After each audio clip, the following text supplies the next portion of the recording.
Bears fans, this is your 60-second countdown. Have some of that. Oh, went left, then went right. Launched into the gap. A chance and taken. Down the ground again. Gone. Straight down the ground and big enough. And it has been dispatched. That'll be 4 more. Nick and taken. 4 more. Oh, yes. Up and over the top. Oh, that's been smoked. Really has been picked up magnificently. 10, 9, 8, 7, 6, 5, 4, 3, 2, 1.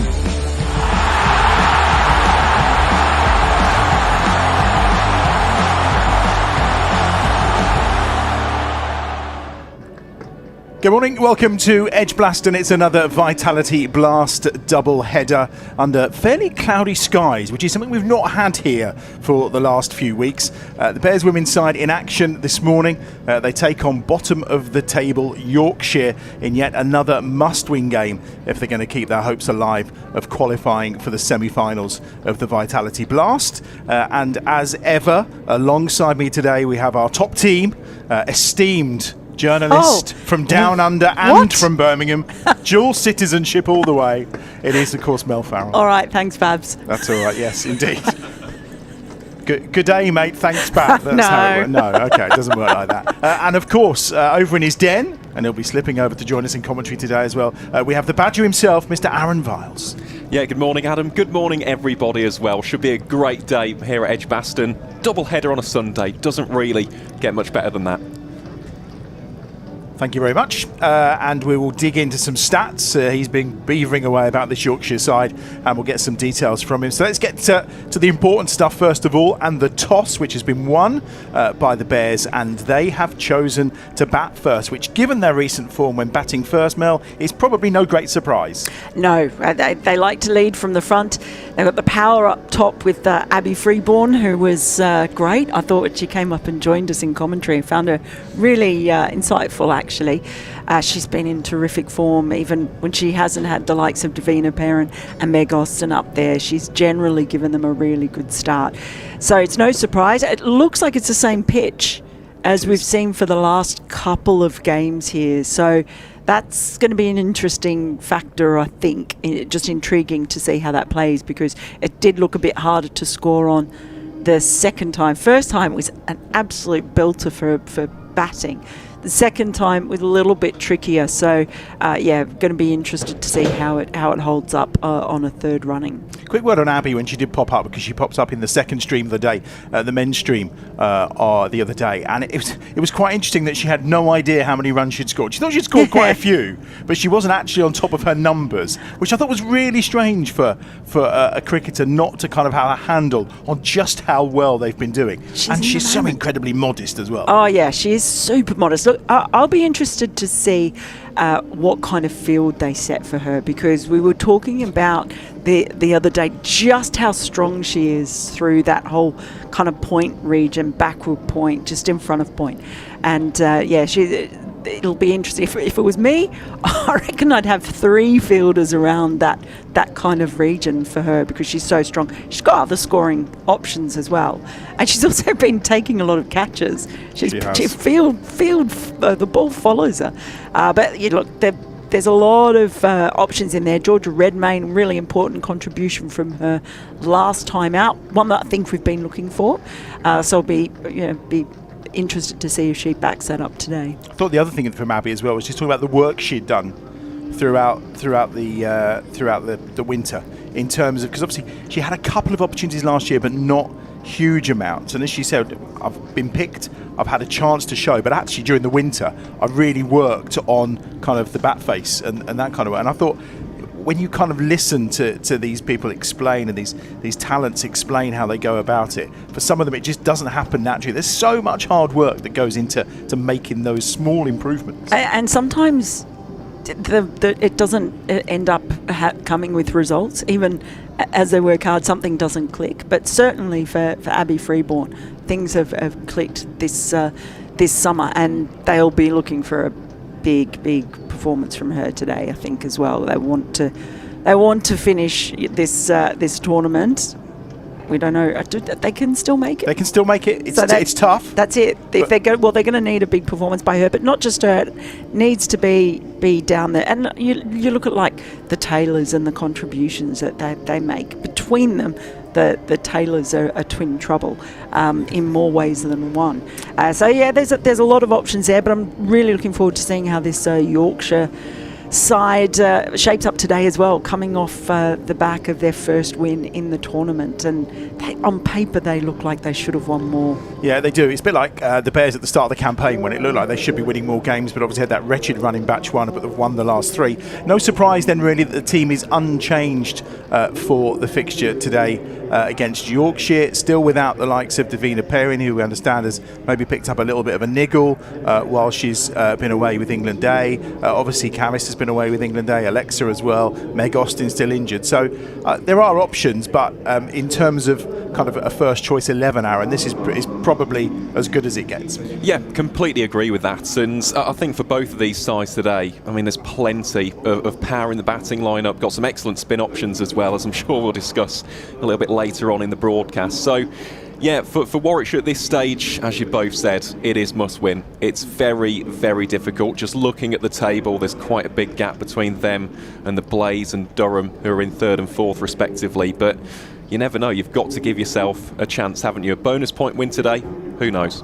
Well, we've just seen Emma Arlott, of course, who's playing her second game of the campaign. Started off with a wicket first ball upon her first turn out, and Georgia Redmayne as well coming down the steps. And there's someone we're very fond of in terms of Amu Surin Kumar, who has had a most tremendous season with bat and ball. With the ball in particular last Wednesday, she was exceptional. Now, we mentioned the fact we're playing on this surface for a third time. Obviously, the first time round on these hybrid surfaces, it was an excellent pitch. The men scoring over 200, the men also nearly reaching 200, but it looked a little bit trickier to score on last Wednesday, second time round. Particularly when we obviously saw the first innings from Essex. I mean, it still looks a terrific surface. I think there's no doubt about that, Mel. It does. I just wonder. It occasionally looked in the last time we were here, so when it was being used the second time, that maybe the ball was just stopping in that pitch a little bit. But look, there is cloud around today. Might we end up seeing a little bit more swing? So that could make it tricky as well. If it is stopping a little bit and there's swing involved, will we get some turn from the spinners? I just love that action. I love that action of Millie Taylor. The other thing as well, in terms of the swing, as Keith Barker said, because he joined us on the men's stream as well last time, as soon as he's been clattered the boundary a couple of times, it stopped swinging. It was his take. That's a real fast bowler's take on the ball that's used in these competitions. So a few early fans in, a few people practicing just how they're going to set about. Katie George, of course, will open the batting today alongside Abby Freeborn in that unchanged team. And there she is, Abby, star of the show right now. Aaron, how many runs does it remind me? Even I've forgotten. You see, I'm as bad as Abby. 250 for Abby Freeborn. Fourth? She fourth? She may have dropped down in the list, has she, because some other games have been played? Yeah, of course. We had some games on Friday which the Bears weren't in action for, but even so, Warwickshire's leading run scorer, 250 runs, striking 133, and well, she got a career best this season as well, 86 not out against Essex. We ought to have a little look at the Yorkshire side as well and pick out some of the key individuals, because there's obviously a few names in there that literally spring off the page. Now, obviously, they were playing in Tier 2 last year, hence one of the reasons why Stair Callis was here. She's obviously with Yorkshire. Only won one game, but when you read the list of players and you look at the Jess Jonathan, the Lauren Winfield Hill, the Sarah Glens, as we say, the Stair Callises, the Holly Garton in terms of spin, I mean, there's some real quality in that lineup, isn't there? Yeah, there is, and I mean, you saw the impact of Stair Callis coming back. There's Jess Jonathan now, the former Australian. I wonder if she'll be. Is she not Australian anymore? Australian international. Former Australian international. And former teammates, obviously, down at Lords today, taking on England in the final of the ICC Women's T20 World Cup. But yeah, I mean, she's opened the batting and the bowling in T20 cricket for Australia in the past, and she started off like a freight train in this tournament when she came over, but things have tapered off a little bit for her as well. And you do look down, I mean, Sarah Glenn arguably could have been playing at Lords today, but for that injury that she picked up just before the tournament started. Lauren Winfield Hill, I mean, the experience there. They've definitely benefited from the return of Stair Callis, who's been in terrific form throughout the whole summer, whether she's been playing domestic or international cricket for the Netherlands. There's a lot to look at in this team and say, formidable. It just hasn't come, but it is their first season in Tier 1. There are going to be a whole lot of things that they have to pull together, but they've got a really good group of core senior players. Stair Callis just at the front there, leading them out. What will we see from her today? She's going to have, I think, a particular sort of motivation today, coming back and playing at EdgBLASTon. She likes batting here. Just for clarity, I do regard you as a former Australian too, because I regard you as one of our own now. Let's get some of the numbers behind those players, and maybe this will explain why they've been struggling. Some of them maybe have not quite delivered what was hoped of them. Well, I've covered a lot of Yorkshire this season at Headingley, York and Scarborough, and there has been a recurring pattern, and it tends to be batting collapses. That has been the problem. So you speak there of your Jess Jonasons, your Stair Callises, your Lauren Winfield Hills. The vast majority of the batting relies on those three. And when those three even get out, once they're put on a partnership of 50 plus, it really is quite prominent just how quickly Yorkshire have fallen off in that middle order. So completely agree, they are the big names today. If Yorkshire are to get another win as they did on Friday, I mean, that was almost catalysed by a joint world record partnership between Callis and Winfield Hill. It's worth 167 for the fourth wicket, but if the Bears can get those players out early, we haven't really seen any games this season where that middle order has stepped up in their place. So yeah, for Yorkshire, a lot rests on their shoulders. And in terms of the bowling unit, you mentioned Holly Garton. Yeah.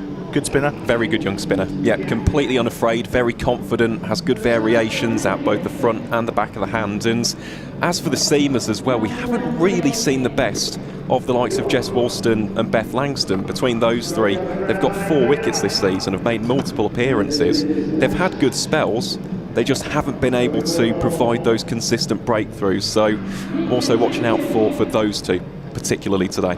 And you're going to have your eyes on Jess, obviously, because of the fact that she, like you, is a former Australian. And Lauren Winfield Hill, I mean, she spends a lot of time in the media now as well, doesn't she? She seems to be combining the two quite well. But in terms of experience, because she obviously captains the side, she's wicket-keeper as well, she's in the ideal position to call things, isn't she?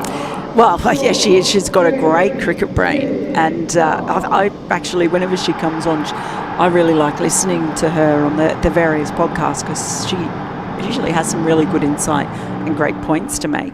And yes, very much. It is really, I think, about the experience of those 4, but then even others like Beth Langston.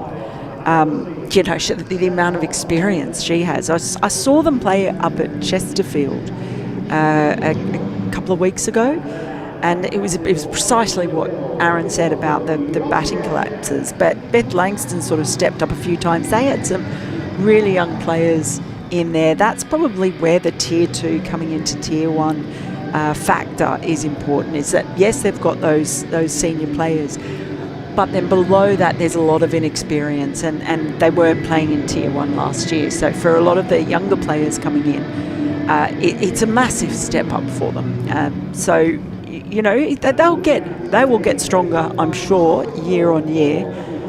And they will also be desperate to back up their first win of the season with another one here today.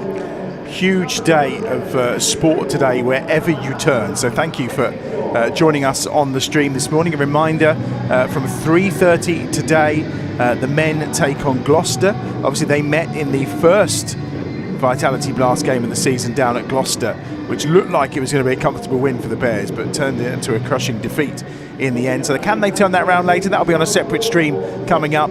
We'll be underway at about 3:10 this afternoon. But now let's get this women's game underway. Abby Freeborn striding to the middle. We talked about her a lot. We haven't really touched on Katie George, who's obviously played particularly well during the 50 over competition this season, with 100 to her name as well.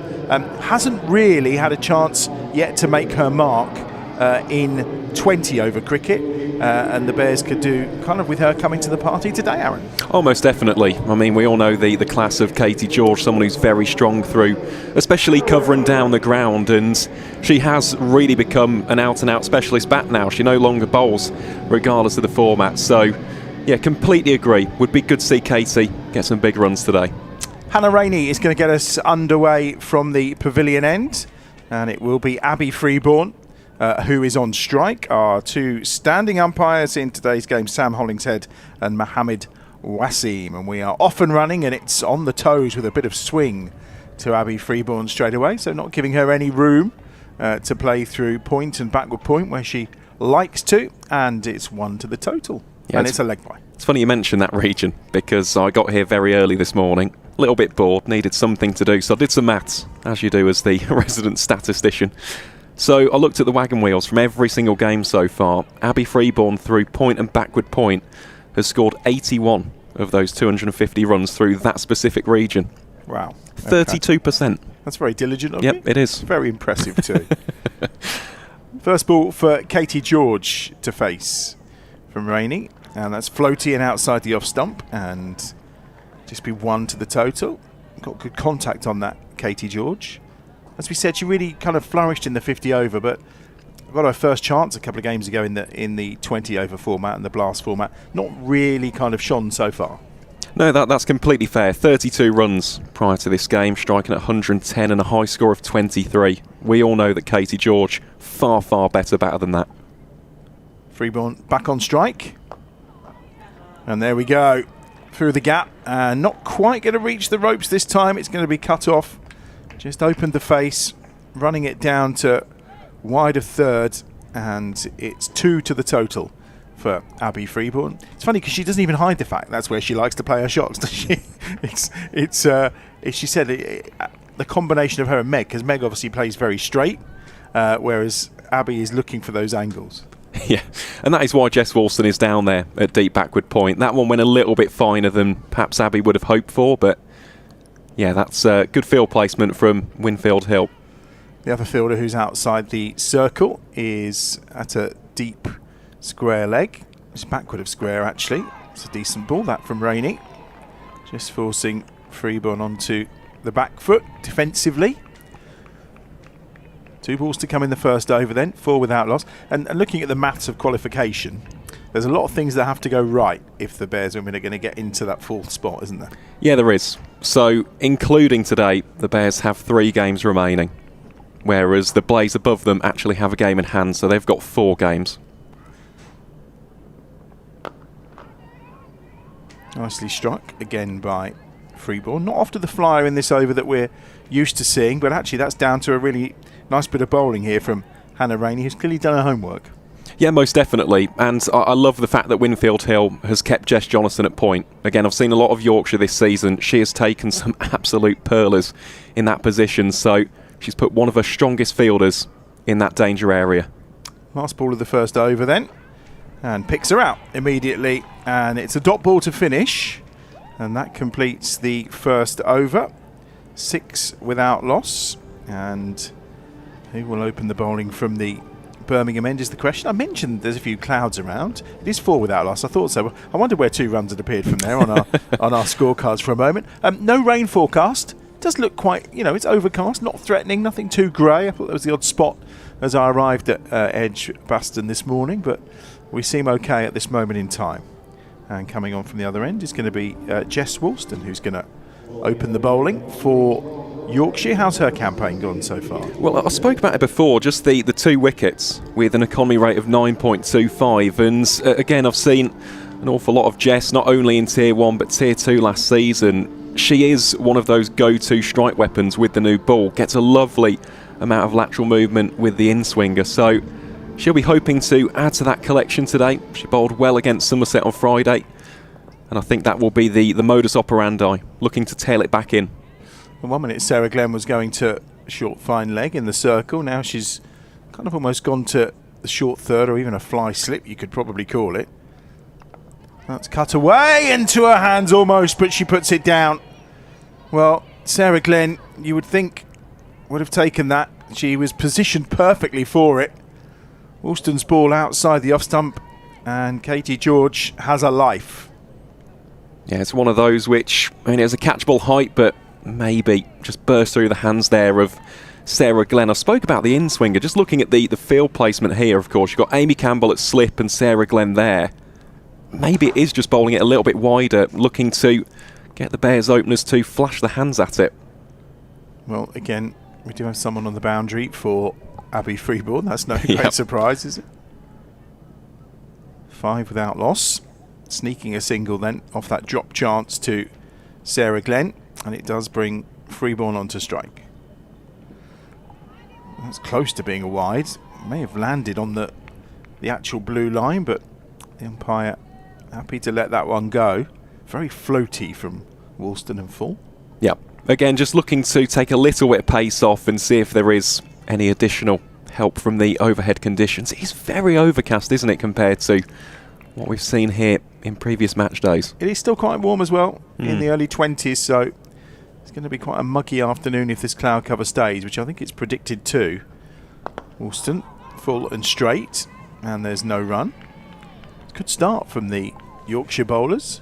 I mean, I think we'd agree that the bowling unit probably doesn't quite match up to the quality of that kind of strength they have in their batting. Well, they are missing a couple of key players. Of course, Rachel Slater, who has been in international action for Scotland, provides so much. Left arm seam bowler, loves bowling to right-handers. So if you add Rachel Slater into the mix alongside your Beth Langstons, it is a lot stronger. But Woolston, as we said, certainly a handy operator with the new ball. Yep, not taking many wickets, but she's found her line and length. That's just burst through the hands of the fielder, which allows them to complete a single and a slower start. The other thing, obviously, we need to factor in here is what we've talked about with regards to the wicket, third time use, which is kind of normal for a hybrid, isn't it? But there has to be an element of deterioration through the process. Oh, most definitely, and it was a big drop-off. So you look at the Surrey game, 172 for 5. First innings in the Essex game, 116 for 8. Scores on 6, 2 to come in the second over. To the pads of Katie George, always sliding down the leg side. I think the yelps were more of excitement at a dot ball as opposed to trying to get a decision out of umpire Wazim. 1 to come in the second over. Very quiet start to the power play. Not what we've been used to seeing from this women's Bears side in the last few games. And let's see if Woolston can get out of this over well. It is Katie George on strike, who uses her feet, but is followed by Woolston. Excellent over, just 2 off it from Jess Woolston. And 2 overs gone, 6 without loss at the end of that second over. There's that missed catch. Yeah, I think you'd expect better from Sarah Glenn, really. It wasn't the easiest of chances, but I think she had her eyes on it for long enough before it burst through the hands. Yeah, and we said it before, but the height of it was also nice. It wasn't one where she's having to dive full stretch to her right or left-hand side. Yeah, it's an opportunity. It's an opportunity that's gone begging for Yorkshire. But one thing that the White Rose have done very well is just applying the pressure with the dot balls. 6 without loss after 2 is very slow by the Bears standards. I mean, the average power play here at EdgBLASTon this year has been 63 for 1. Well, the good start has led to a second over for Hannah Rainey.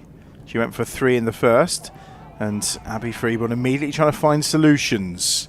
And it's a wide ball. She was a bit of foot movement, laid the bat out quite flat. I think she was thinking of maybe trying to scoop, but the ball was too far wide. Lauren Winfield always looks glamorous on a cricket field. She's controlling things from that wicketkeeper position, creating a career in the media for when she does decide to stop playing, you feel, as Abby again just tries to scoop that. And Lauren Winfield-Hill takes it down the leg side. It's a little bit of frustration here from Abby. I think, 2 off 9, or 3 off 9 is not the kind of start we expect from her.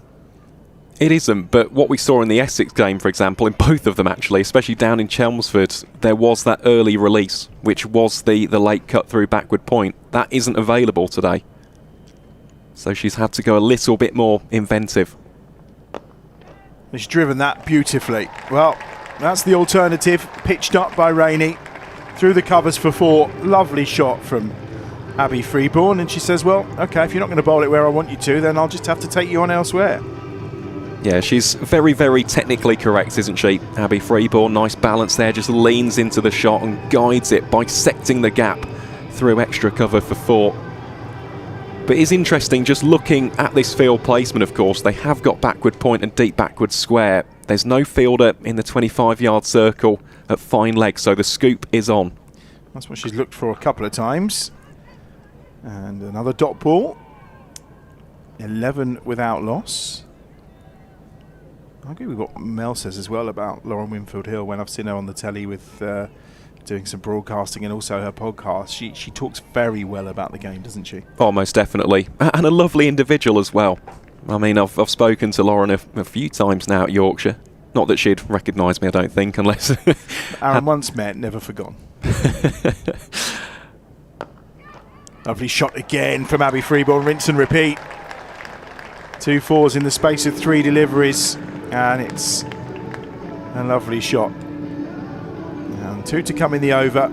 And this is a bit more like it. Score up to 15, Freeborn on to 11. Yeah, most definitely. You can just see the rhythm, the timings there now for Freeborn. It is an inviting gap, isn't it, between those 2 fielders. Stair Callis being the one at slightly wideish mid-off, and I think that's Alice Clark who's operating at short cover. Tends to be, indeed, it is Alice Clark. Kept the slip in as well. I mean, it's a wide slip, isn't it? Mm-hmm. Definitely reinforced at the edge of the ring in that slip cordon. And a good ball from Rainey to respond.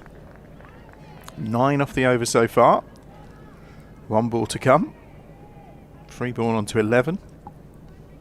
Just going back to that conversation about Winfield-Hill, you'll see it when Holly Garton comes on to bowl. She is in continuous communication with her bowlers, which is so important. Changing the field now as that fly slip is taken out, goes to fine leg.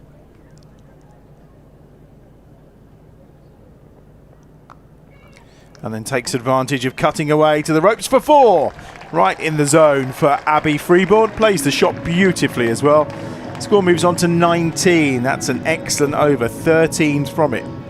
And Rainey taken to task by Freeborn, who hits 3 boundaries and goes on to 15. 19 without loss. That's a lovely shot. Oh, it's a cracking shot, isn't it? Just plays it with soft wrist, just rolls them and creates that angle down towards deep backward point. It is a release. It's one of her go-to scoring areas, and even though there was a little bit of protection, she's just got it fine enough. So, yeah, Freeborn there, just starting to find her mojo. And speaking of Holly Garton, that's almost a premonition. It will be the young leg spinner from the Birmingham end. Just 17 years of age. And how's her season gone then in terms of numbers? Very impressive. So, on her debut, she debuted against the Blaze, and we all know some of the heavy hitters basically that the Blaze have got. Took 3 for 23, which included Tammy Beaumont, Catherine Bryce and Georgia Elwis. It's not bad. It's not bad, is it, as a trio? You're going to get them out. Sarah Glenn on the move again. This time she's moving to fine leg inside the circle. So the reinforcements are out on both cover boundaries. Oh, and gone. Katie George, first ball, comes down and uses her feet, and it's excellent from Garton. Bit of turn, beats her outside the off stump, and Lauren Winfield-Hill is called into action to whip those bails off, and George is gone for 2. 19 for 1. Yeah, good bowling, brave bowling that from a leg spinner, and this is what Holly Garton does. So she mixes up the pace and the flight. She loves to just take a little bit of pace off and almost tempt batters into playing that exact shot, of course. You've not got the protection, it's still the power play. The shot over the top of the in-ring is certainly on, but on that occasion just misreads it. It's a stock standard leg break, it turns away from the right-hander. Lightning fast reactions from Winfield Hill, simple stumping. Yeah, not the ideal start for Katie George and the Bears, unfortunately. Yeah, it looks like Katie George was trying to get to the pitch of it, but it was slightly shorter. Maybe it was dragged down a little bit by Holly Garton because she saw her coming, and that's what did for her. All ends up. It's a really clever delivery, that. It is, and for a 17-year-old, this is the key thing for any spin bowler. You've got to back yourself. And Garton, throughout not only this season, but last year in Tier 2, has got the absolute backing of Winfield Hill. As I said, they're in continuous communication. She lets her set her own fields at times, which is a real stamp of approval for a young spin bowler, and, well, she's cashing in the dividends. 19 for 1 then. Start of the 4th over. Just ties up Nat Wraith, who's the new batter, for a bit of space. And it's a dot ball to open up for Nat Wraith, who of course we saw in fine form up at Blackpool against Lancashire in that victory. Immediately she's looking to try and reverse. Well taken by Winfield Hill. 2 wicket keepers just share a word. I was going to say, it wouldn't surprise me to see Wraith go on the reverse. There is a tempting gap out towards what would be third itself. Cut away nicely. Not quite going to reach the boundary. Now think about a second, but not going to take the arm on this time. Just 1 to the total. Wraith's off the mark. 20 for 1, and first run conceded by Garton. Yeah, it's Erin Thomas. She's the boundary sweeper out in front of the Hollies. Yeah, 2 boundary sweepers out, 1 on the leg side as well. Freeborn on 15 and on strike. 20 for 1.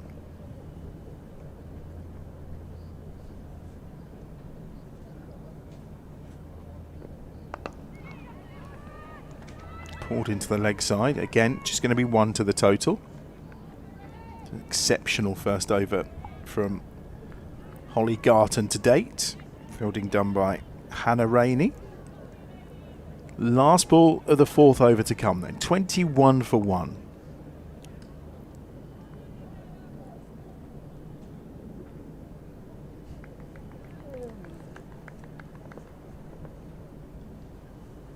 Final ball of the over from Garton then. Lovely shot. Just going to be a single though. Not challenging the boundary this time. 22 the score moves on to. And after 4 overs the Bears 22 for 1.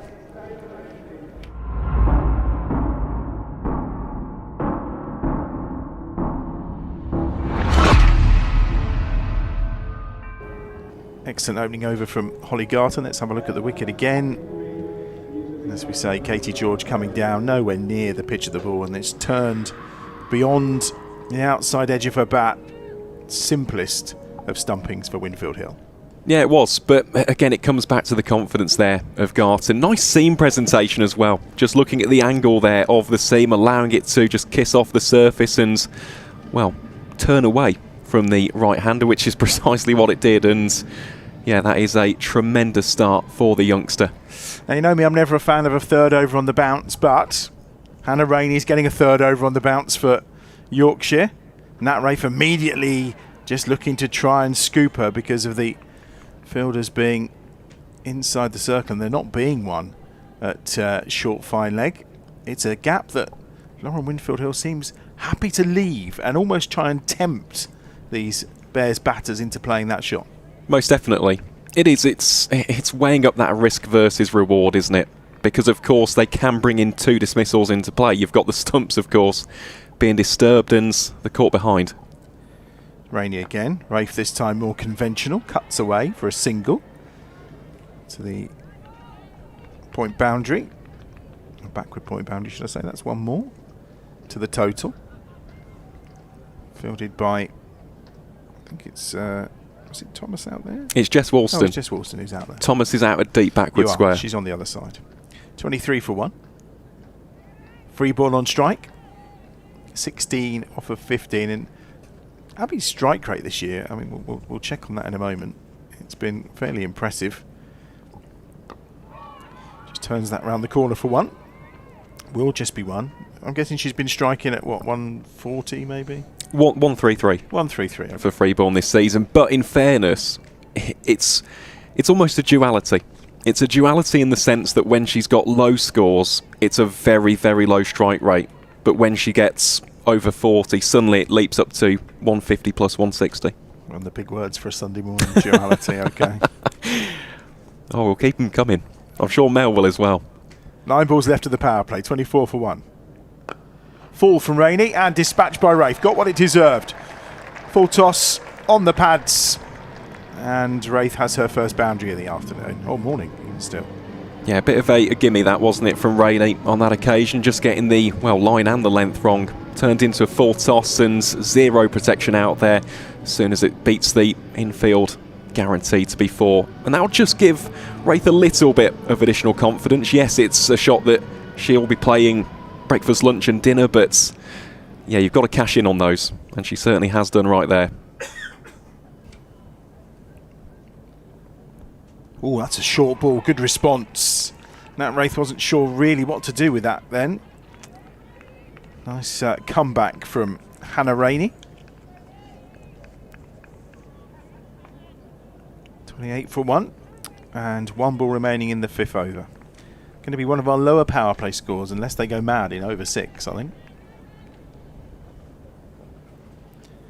6 off the over. Good response from Rainey because she got a bit of tap in her second over.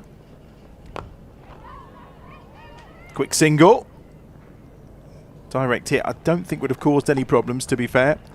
Does complete the over. 29 for 1. Then 1 more to go in the power play. Rainey gone for 23 from her 3 overs so far. Interesting to see whether Holly Garton does bowl another over in the power play. So they've not just used it as a kind of 1 over, which often you see from a spinner in the power play, but the success of Garton in that first over, she's going again. Yep, not surprised by that at all. And let's not forget, you've also got the 2 more experienced spin options to come in the middle overs. So you've got Jonathan with the left arm orthodox and Sarah Glenn, fellow leg spinner. So yeah, this will be intriguing to see how the Bears play Holly Garton, because if she does have an economic and a tidy spell, you've almost got to take the attack to one of those more experienced operators. Feet used again, this time by Rafe. Into the leg side. 1 more to the total. Nat Rafe moves on to 9 from 10 deliveries. He's still added 11 for this second wicket so far. No real explosion in the power play so far. 4 boundaries. Probably one of the lowest counts of the season, I would feel, for the Bears at this stage. We'll get the power play numbers from Aaron, of course, in a moment or two once this power play is done. Abby Freeborn trying to work her into the leg side, going against the spin. And again, to no avail.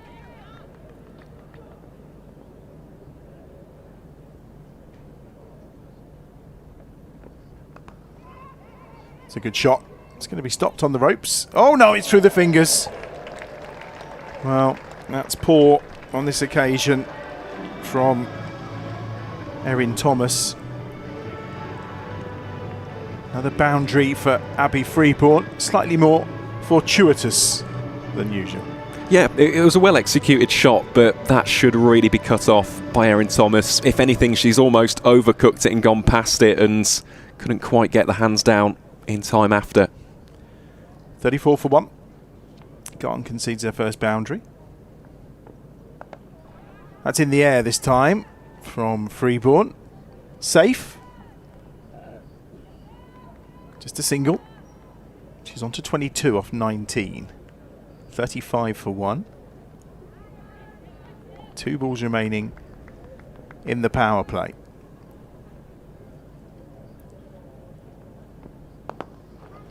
Feet used very nicely by Nat Rafe this time. And that's how you do it. Got to the pitch of the ball. Delightful shot and another boundary for the Bears. Yeah, that is a terrific shot from Nat Wraith. All timing, all class, perfectly played. And yeah, for a spinner, it's one of those where you go back to your mark and you're like, you know what, fair play. It's just good cricket. Well, we did wonder whether an extra over a spin in the power play would be dangerous or not, but she got to run right to the pitch of that and managed to get a hold of it before the spin took hold. Last ball of the power play then. Cut away, no run, well fielded at the edge of the circle, and that completes the power play for today. Not one of the big scoring ones we've been used to, Aaron. 39 for 1. No, it isn't. Unfortunately for the Bears, it is the lowest of the season so far, beating the previous one of 51 for 3 in the last game against Essex. So boundaries have been a premium. We'll see some of the highlights here. Abby Freeborn just getting that additional success through cover and extra cover, playing that shot with very, very good hands. And of course we've seen quite a few runs scored through point and backward point for the Warwickshire opener, but there hasn't been that consistent flow of boundaries that we've seen. I mean, I'd love to see the wagon wheels. We'll check those in a few overs time, but it feels like there's been a lot of dot balls. Yorkshire have bowled well. I mean, that was almost the creme de la creme, wasn't it, from Holly Garton. Proper leg spinner's dismissal, but yeah, aside from the last shot from Wraith, we haven't really seen that aggressive streak of the home side yet. Here's Sarah Glenn. As we know, familiar face, particularly wearing the red or blue of England, depending on which kit they're playing in. Here she is for Yorkshire. And immediately on the money with her first ball. A season frustrated by injury. Oh, most definitely. Yeah, this is just the 5th appearance for Sarah Glenn this season.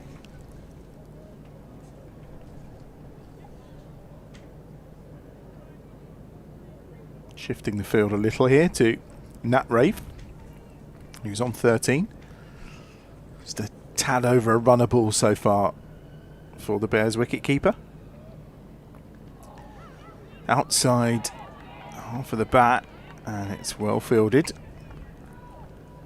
Inside the circle. There's no run. Yeah, I'll be interested to see how both of these two play Sarah Glenn, because there is a slight danger playing her off the back foot that the ball just skids on. It's got a very good slider.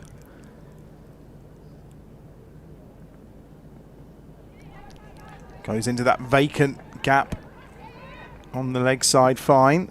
They will come back for 2.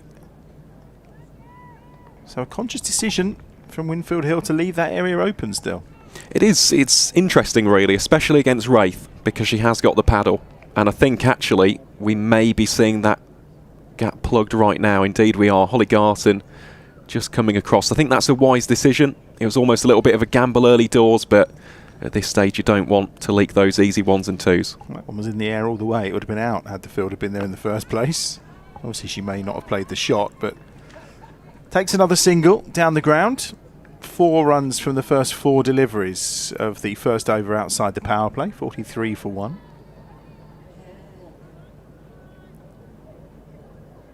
Brings Abby Freeborn on to strike. 23 off 20 so far for Freeborn. Let's take up to 273 for the season. To the leg side again. They've run the first quickly. I think there's a second there. Abby Freeborn thinks there's a second there. Nat Wraith says absolutely not. Yeah, to be honest, I think that's the wise decision just because of the fielder. It's Amy Campbell. Now, on Friday, she didn't get a run out, but she hit the stumps, I think 2 or 3 times, definitely twice. Direct hits. So, yeah, she is a wonderful ground fielder. Of course, someone who knows EdgBLASTon well alongside Sarah Glenn, former Central Sparks player. I don't think that was a bad decision in hindsight. Last ball of Sarah Glenn's first over, and it's well picked up by Nat Wraith. 1 bounce to the fielder, and it's 1 more to the total. Runnable 6 from Sarah Glenn's first over then. That completes 7 of this Bears innings, 45 for 1.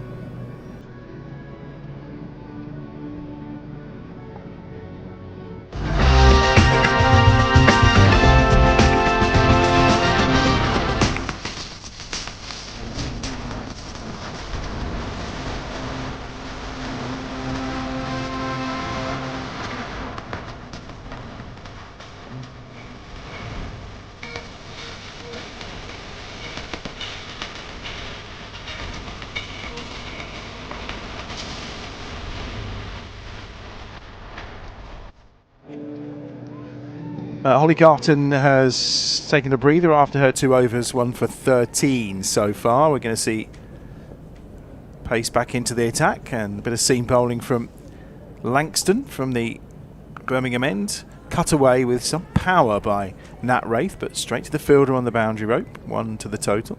Race there very quickly. Langston experienced, of course. Very experienced, yeah. She has an affectionate nickname in this Yorkshire side of Mother Seamer. So she is the oldest of the Yorkshire, well, not only seam department, but spin department and all the bowlers. It's a bit short. Cut away, perfect for Abby Freeborn. That to the ropes for 4.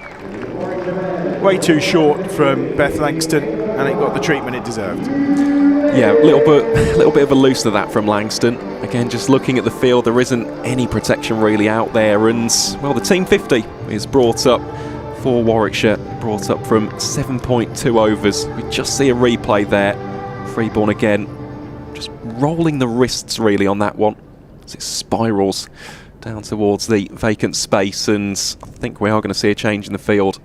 Erin Thomas now goes to deep backward point. 5th boundary for Abby Freeborn, out of her 28 from 22 balls.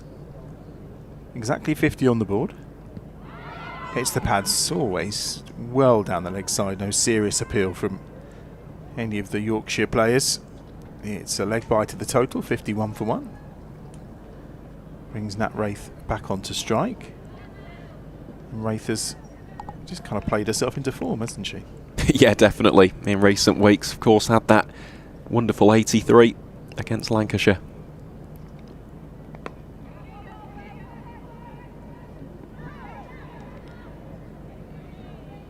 They ran the first enthusiastically, but it's never going to be any more than a single for Wraith.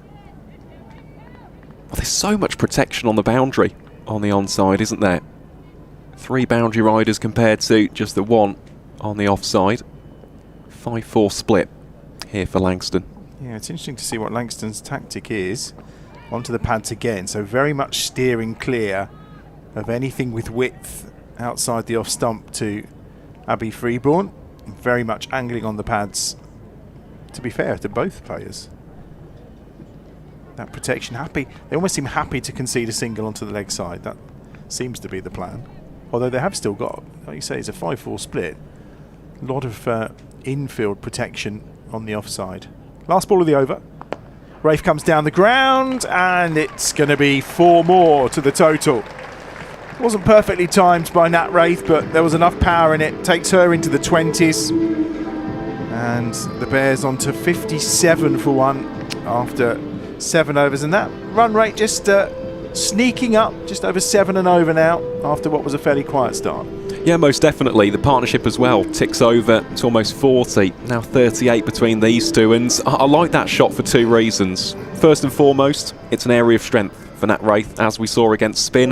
Likes to just shuffle down the track a couple of steps, but the second reason I like that also just implants a slight seed of doubt and indecision in the mind of both bowler and captain. Do you bring the keeper up to the stumps after seeing that? Possibly. Sun's out, the boundaries are out. It's all good at EdgBLASTon. It's lovely, isn't it? Jess Jonathan into the attack to bowl over number 9 for Yorkshire from this pavilion end. Oh, and it's an inside edge from Abby Freeborn that she'll get 1 for. Living dangerously. She moves on to 30. And Jess Jonathan, of course, well, we mentioned earlier, terrific start to this Blast campaign. So often to seeing her in the green and gold, playing for Australia, of course. Interesting to see when Georgia Redmayne comes in. They'll go toe to toe, those two.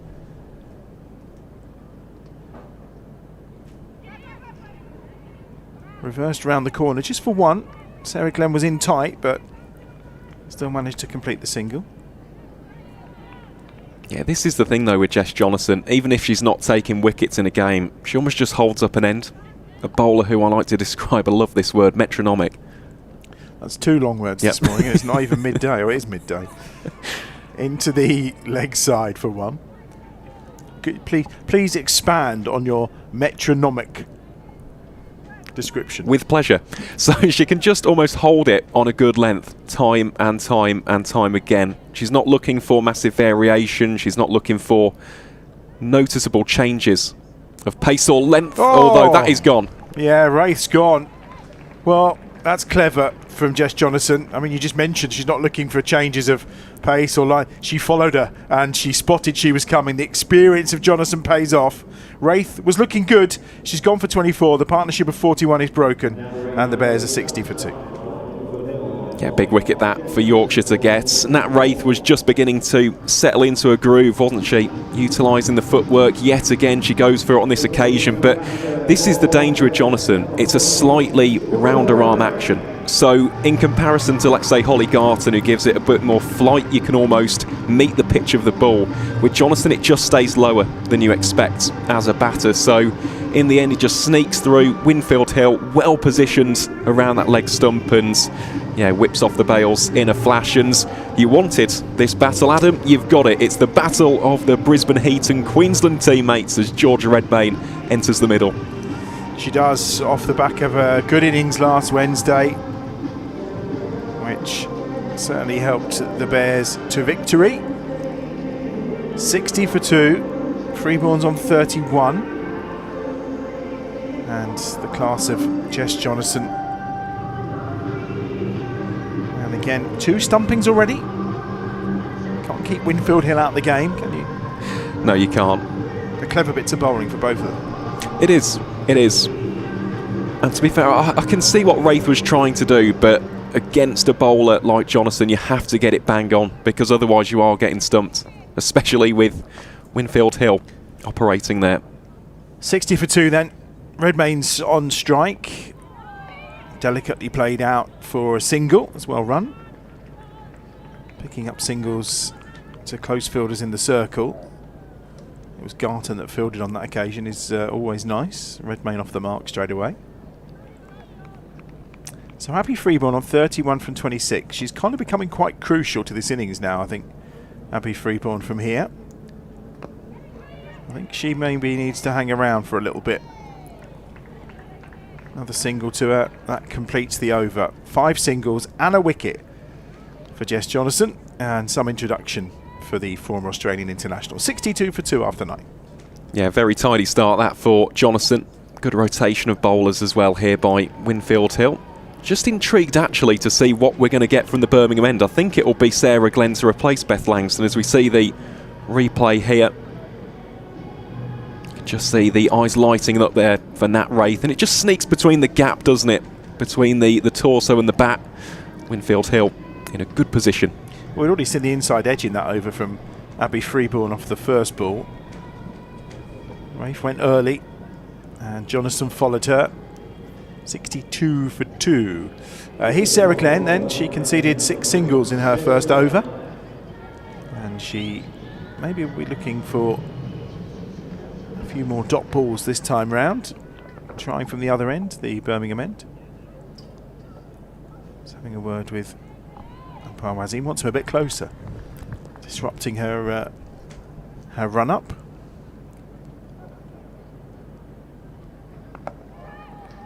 I think she was worried there actually as that goes out for a single. It's that moment where she kind of flings her arm out sideways to the right. I think where he's positioned, she'd have probably caught him as she did that. So she just asked him to move forward by a pace or two.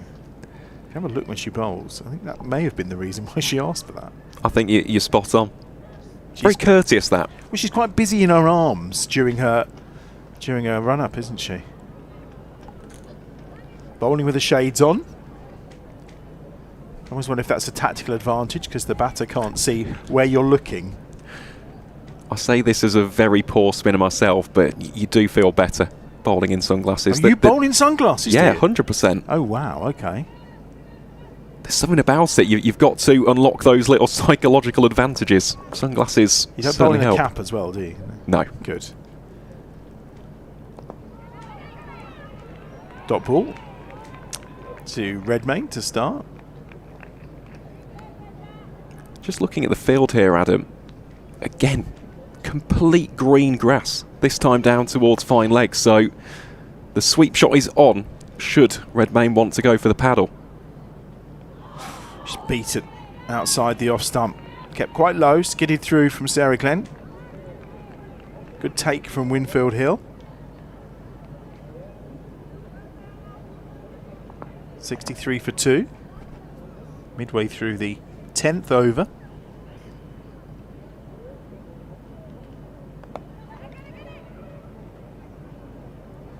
Just going to be one. Freeborn on 33. Redmayne on 2. Just bring Freeborn on to strike with 2 balls to come in this over. And interestingly, fine leg is in place here. Jess Walston just plugging that gap against Freeborn. We do know she likes a good paddle.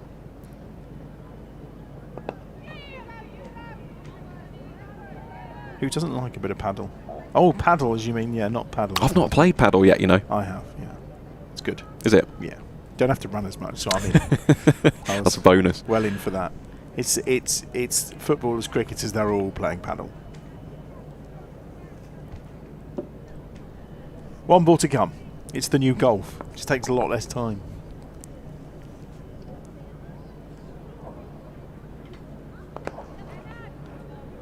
Really good over from Sarah Glenn. Just 4 singles from it. 2 dot balls. That completes the 10 overs. We're at the halfway stage, and the Bears 66 for 2. Freeborn on 34 from 29 balls, and Georgia Redmayne, who hopefully is going to join us a little bit later in the second stream of the day when the men take on Gloucestershire. And it's 66 for 2. And what are we going to have bowling-wise now? Well, we're going to see the return of Holly Garton. And at the same time she returns, so does Mel. Hello. Hello. What have you made of this so far then? Yeah, I don't think it's easy to score again on this pitch, and I think it might be an accumulation pitch. So the big words aren't coming as easily. I'm all right with that one. I was going to have a word with the graphics department and see if we needed to start putting a thesaurus up on screen for some of Aaron's language we've heard this morning. It also, I think, is a pitch where the spinners are clearly more of a handful to deal with. We've seen 2 stumpings so far, with Winfield Hill being so sharp behind the stumps.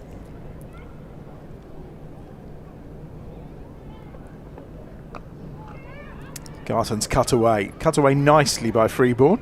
They will get 2 this time.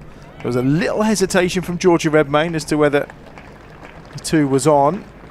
It was, and I think Winfield Hill's hurt her hand taking that one. How many ways can you say cut away nicely by Freeborn? I mean, yeah. There's not been too many of those today, though. That's the thing. They've bowled really well to her. They've kind of sorted that line out. I mean, the couple of straight drives we saw, the drives through the covers were majestic, but they've really kind of limited where she can score in that area. Well, it's a new challenge for her because they have been really aware. At the moment they've got 2 fielders on the ring behind point, knowing just how strong she is, and then also at deep point as well. There she goes again with power, just be 1. Well, let's be honest, it didn't take long for our Badger this morning to work out that she scored kind of 30% of her runs through that area. So I'm sure the analysts that travel around with these teams, they probably clocked it quite some time ago as well. That almost sounds like a bit of a diss on our Badger and No, how he not at can all. do It it. didn't take him long today. That's all I'm saying. You know, he was just killing a bit of time because he was here at the crack of dawn when the gates opened. He was just looking for another award. Yeah, probably is. There must be a award for a journalist analysis or data or something that he's chasing after. 1 more to the total. But I think that, well, Freeborn and Wraith and now Redmayne are realising the importance of just being able to limit the dot balls and rotate the strike as much as possible, finding it a bit harder to generate pace off the spinners. It feels like a while since a boundary. I think since Nat Wraith hit a boundary. There's 1 more to the total for Freeborn. Freeborn has the long boundary on the offside. So they've been a little bit more willing to give a bit of width. She just is able to control that cut shot so that she places the ball wherever the fielder on the ring isn't. So she's almost guaranteed a single. Last ball of the over. Feet used again to Garton by Redmayne, and this time we do get that boundary we've been looking for. Really lovely shot from Georgia Redmayne. Excellent use of the feet. And that completes the 11th over. 76 for 2. Redmayne's on to 9. Freeborn on 38. And 10 off that over from Holly Garton. Yeah, no, it was a pretty low risk over. She's obviously gone aerial there, but she got a good piece of it. Just got to the pitch of the ball and directed well, but no dot balls in that over. Lots of singles. 2, then the boundary comes in. And that might be the way to play this pitch. Just milk as much as you can and just wait for one that you can put away. But Jonathan's back. Yeah, really mixing up the bowlers. Sarah Glenn, who bowled a decent over last time, has been relieved of duties for Jess Jonathan, and Abby Freeborn almost caught there, as if the bounce took her by surprise, and she almost scooped it back to the bowler, but they will get a single. I know you've been obviously rather busy, Badger. Have you been able to count the dots? I have, yes, of course I have. How many dots have we had? So far we've had 20. Okay. 16 of those were in the power play, though, which was very, very high. So since then, just as Mel's touched upon, the Bears have started to rotate the strike a bit better. Getting a little used to pitch conditions as well. 77 for 2. Today I think 160 will be a pretty good score if they can get towards that. Maybe even 140 might be a difficult chase, because the pitch is only going to deteriorate, isn't it? Yeah, you would expect. You know what? I reckon Aaron would actually get on really well with Jess Jonathan, because she is a proper badger as well. Yep, proper badger. Ooh. Happy Freeborn again. Swings hard. Well, it's going to get picked up just in front of the boundary ropes, and it will be 2 more to the total. She's living dangerously, isn't she? Yeah, well, I think she finds it a bit more difficult to pick Jonathan. Very clever bowler. She got an inside edge in the first over that Jonathan bowled. She fancy her chances here. She's on to 41, Abby Freeborn. Meets that nicely, beautiful shot. Well, she picked that one. She did pick that one beautifully. Just perhaps over-pitched a little bit and given a bit of width as well. It's a good contest, this. Oh, back and forward, isn't it? And by my maths, she's up to 295, so is approaching 300 runs for this Blast campaign. Is she regained 4th place yet in the list? I can check that for you now, because obviously it's dynamic. There are other games going on. But yeah, I'll let you know. Excuses. It's going to be 1 more to the total. And yet again, so we've had 5 balls of the over, none of them dots. 9 from it as well. Yeah, so good progress. It really is. There's more than one way to skin a cat, especially when the pitch is a little bit slower. It's not as easy to find the boundaries. 85 for 2. Last ball of Jonathan's second over. 1 for 14 so far. It's well fielded, but they'll still sneak through for a single. That's well run. It's another good over. 10 from it.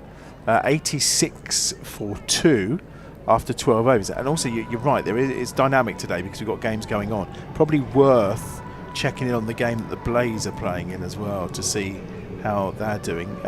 Where is she in the runs? 296 now. Well, I can now confirm she is back in 4th place. What does she need to get to 3rd? To get to 3rd, she'll need an extra 9. So Annika Leroy, funnily enough, against Yorkshire on Friday, scored an unbelievable century. For those who haven't seen highlights, watch it after this game. Are you on the comms for that? I may have called the century. Okay. But aside from that, he was plugging his own content. Yeah.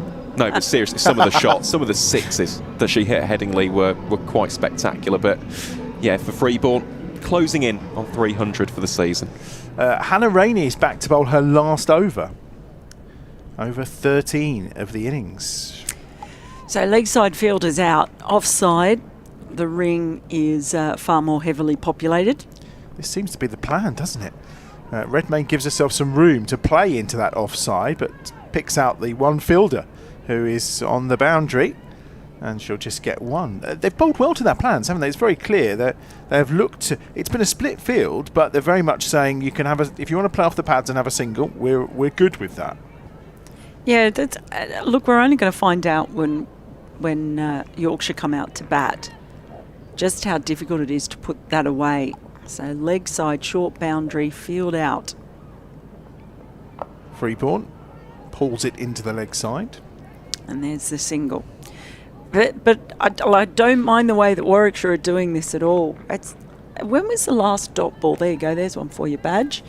When was the last dot ball? I think it was in Sarah Glenn's over. It was indeed, yeah, midway through the 10th. Okay, that's pretty decent going. Well, we're midway through the 13th now. Redmayne back down the ground with some power all the way for 4. Yeah, there's no one out on the boundary long. They're both inside the circle at mid-on and mid-off, and Redmayne has hammered that straight back down the ground. And you can almost see Redmayne going, right, there's going to be one 4 ball and over, and I'm going to make sure that I put that away. And she sure did that. That was like a double-handed forehand smash, wasn't it? It was. She almost tried to take Rainey's ankles out, I think, as well. There was no mercy from Georgia Redmayne. 92 for 2. Lovely shot as well. Out into the offside. They will get 2 this time. They're going to take on the arm of the fielder on the boundary ropes. Good throw, but good running between Redmayne and Freeborn, who are on to 94. This partnership now is on to 34. And if my eyes aren't deceiving me, that's off 24 balls. Yeah, that was actually well run by Freeborn as well. There was a bit of hesitation from Redmayne, but Freeborn knew she was running to the danger end, and there was absolutely no hesitation from her calling a partner through. 8 from the first 4 balls of the over. What a shot that is from Georgia Redmayne. Well, they have protected that leg side field with plenty of boundary riders, but Georgia Redmayne absolutely hammered that between the 2 fielders for 4. 98 for 2 now. Too short, not enough pace on it. She had all the time in the world to pick a spot and direct the ball accordingly. She's done that so well. So she's had 2 4 balls this over. She's made the most of them. She's looking good. 22 off 14. Last ball of the over. That's Fuller. Again, it's squirted out from on the pads to the leg side. Just be a single, but they won't mind that at all. 13 from the over. Excellent over for the Bears. They're on to 99 for 2. Partnership's 39. Redmayne's on 23. Freeborn's on 47. And what's going on with the Blaze? Yeah, it's interesting you say that, Adam. So the Blaze right now are taking on Durham, which is a massive game. 3rd v 4th? Exactly. Not only for those 2 counties, of course, but also for the Bears' chances. And, well, the Blaze right now, not exactly going at a great rate. They're 95 for 4 in that match. In fact, 96 for 5 now. They've just lost another wicket at the start of the 14th over. And just for context, who do we want to win that? Durham. Oh, okay. That's fine. Well, hey, come on the Durham. That's what we say, isn't it? 99 for 2. And it's the return of Walston, who's only bowled 1 over. Only went for 2 runs. I'm just not sure about pace on this wicket. I mean, yeah, I'm not sure either. I think, we have seen that the wickets that have fallen have been to spin, but they've also been able to milk the spinners. Down the ground, all fingertips were on that, but couldn't divert it towards the stumps. They'll get a single. Redmayne moves on to 24. I was going to say, because Langston went for 11.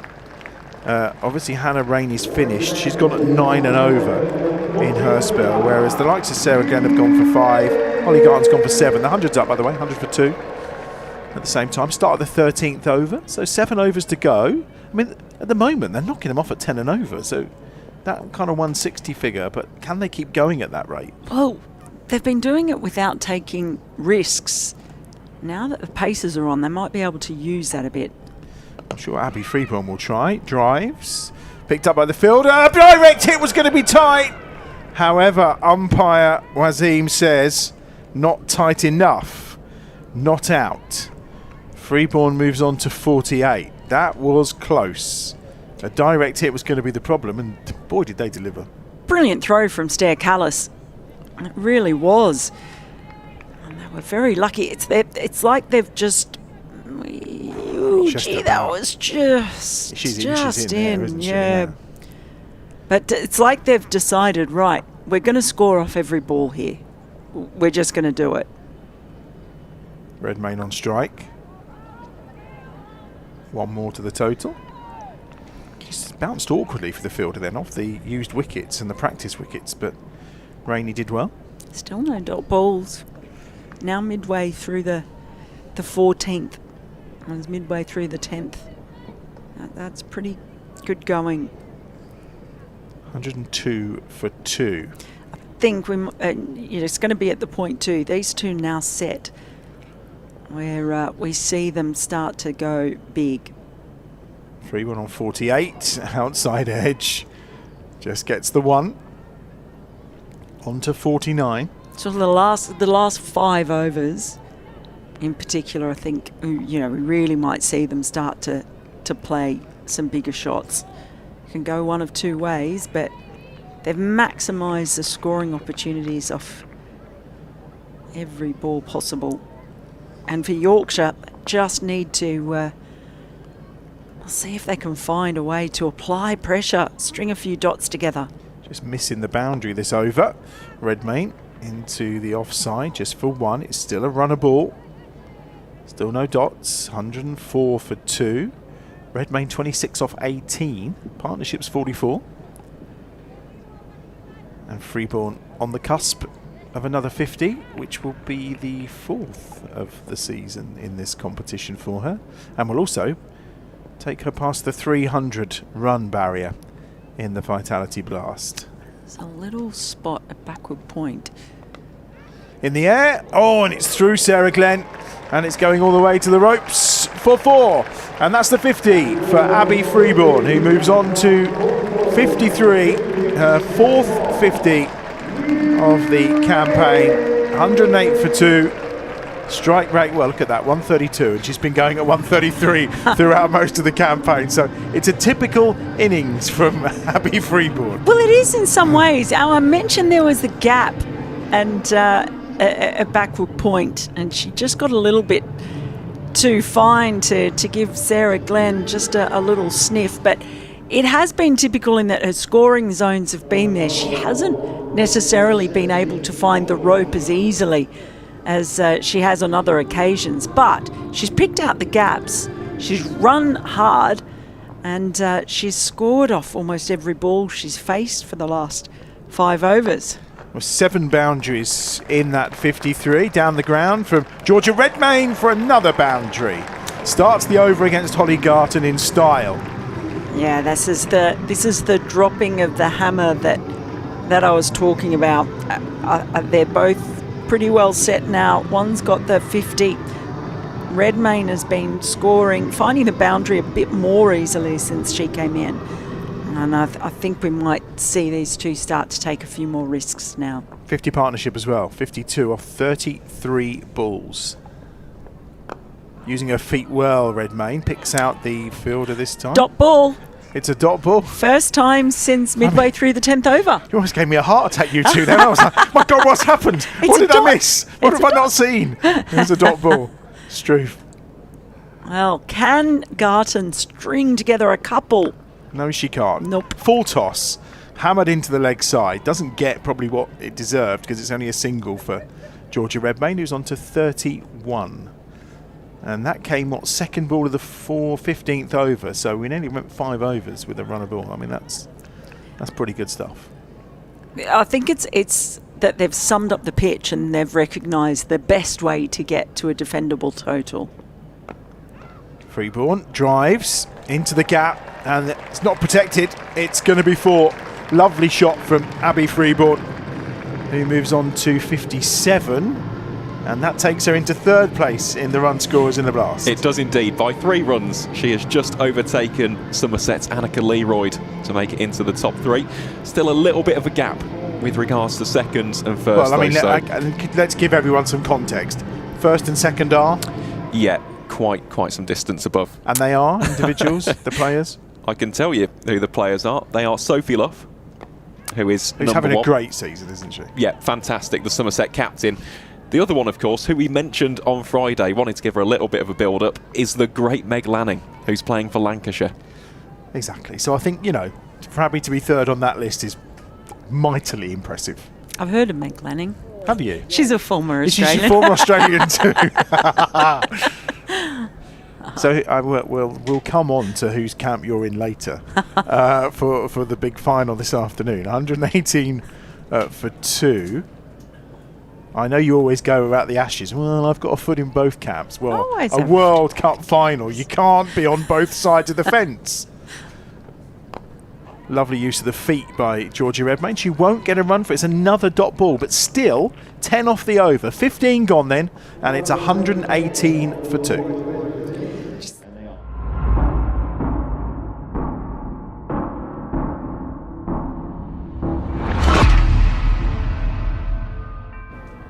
You just think? I just think. I do. I just think. Generally, that's all I do. I just think and talk rubbish. No, it's. I think it's been a really intelligent partnership between these two. As we see Sarah Glenn coming back now, can she do something a bit special? Break up this partnership. I love that straight drive from Redmayne and then that through the covers from Freeborn. Yeah, the last 2 games from Redmayne, we had some really high expectations, and it just feels like the last game and this game is she's really shown why she's been brought over here. Sarah Glenn then 2 Freeborn into her pads, 1 to the total. Sometimes it takes time to adjust, doesn't it? And get Absolutely. used to it. New teammates, new conditions. Also, the fact that the team has changed so dramatically at times too, with players in and out. We've spoken about that a bit. I'm interested as well, and it's not a loaded question, and answer it as honestly as you can or want to. I'm nervous now. Well, let's get this ball out of the way from Sarah Glenn first. But I'm just going on your kind of knowledge more. What would you say is the better in terms of quality competition? The Women's Big Bash or the Women's Blast? The Women's Big Bash. Yeah, sorry. No, that's fine. I'm just, honesty, yeah, absolutely. Oh, that's a lovely shot from Georgia Redmayne, and it's going to bounce away for 4. Do you think the wickets and stuff out there for batting on, is it more of a batter paradise than it is here, where sometimes you get wickets that are actually quite tricky to score on? Is that maybe why she's found it more tricky? I'm just trying to find reasons why she took a while to bed in. Or Yeah, I think the pitches here vary quite a bit, don't they? That's why we have had wildly varying scores within this tournament. Oh, how's that missed? I don't know, but I'm fine with that. It's a quick single, that 36 she's on to. Yeah, so who knows? As far as the quality question goes, I mean, I don't think anyone would argue that the depth in talent. Also, there seems to be more internationals in the Big Bash as well. There is. It's probably a closer comparison to talk about the Women's 100 and the WBBL in terms of the way they're set up and the international signings and everything else. But the other thing is that the Women's Big Bash has been around for much, much longer. It has, yeah. They've had a very settled domestic structure in Australia for the past decade, whereas in England there have been lots of iterations, Kia Super League, bloody. Well, also I think we've, that's the end of the over, by the way. That's 16 gone, 125 for 2. We've also talked already during this campaign, this Blast campaign, about we can only really evaluate it when we get to the end of it. Because the one thing that stood out is last year there were 3 exceptional teams who won lots of games and were well clear at the top of the table. That's not the case this time now. There's 4 or 5 teams that are in with a battle, and I wonder if that's the quality's come up because we're into year 2 of this kind of new format, or is that because there's been a bit of a levelling out because of the T20 World Cup and some of the big names have kind of gone away and not played for their county sides? Might be a bit of both. Yeah, well, as I said, we can only really evaluate it at the end of the campaign, can't we? But one thing I will say, I do think the structure here is really good now. In some ways, I think it's almost better than Australia's in that you've got 3 high-quality tournaments that the women play in, and they play all summer. Oh, that's a nice shot. Well, the slide by Sarah Glenn.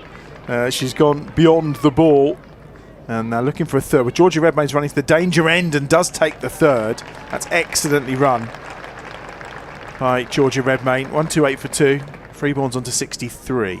Yeah, the any misfields really compounding the pain at the moment. They play all through the summer in Australia now. The women, they have the big bash early on in the season, and then the one-dayers. Oh, lovely shot. But straight to the fielder, just the single. But then they have, the WNCL, which is the unsexiest name for a tournament. Must be anywhere. I was just trying to work out what they were standing for. The Women's National Cricket League, the 50-over competition. Yeah, they need some marketing on that to try and come up with something a little bit sexier, don't they? But it's then sort of will take place, I think it's played in sort of February, March. There are also no women's internationals this summer in Australia in December and January, that's when really the eyes are focused on cricket. Lovely shot. Just going to fall short of the fielder. And I did note Darcy Brown was on social media really scathing about the fact that there's so little media coverage in Australia of this Women's World Cup. Shot from Freeborn's going to land safe. 1 bounce, just a single. Completes the over. Only 7 from it. Jess Jonathan doing a good job there. She's gone for 22 from her 3 overs. 132 for 2 then. 3 overs to go. Yeah, so 7 off each of the last 2 overs. So that's really good from the experienced spinners in the Yorkshire side. Yeah, so she was sort of saying there's just not been any coverage in Australia. It's not being mentioned in the media. It's behind a paywall on not the most widely distributed subscription service in Australia, and so she's looking over here at brilliant crowds and going, what's going on? Yeah, it'll be a someday at Lord's today. Jess Woolston's come back into the attack. So which side of the fence are you on? Do you know what? It's really hard having all these splinters in my bottom. Freeborn decides to use her feet. There's a big appeal. Oh, an outside edge.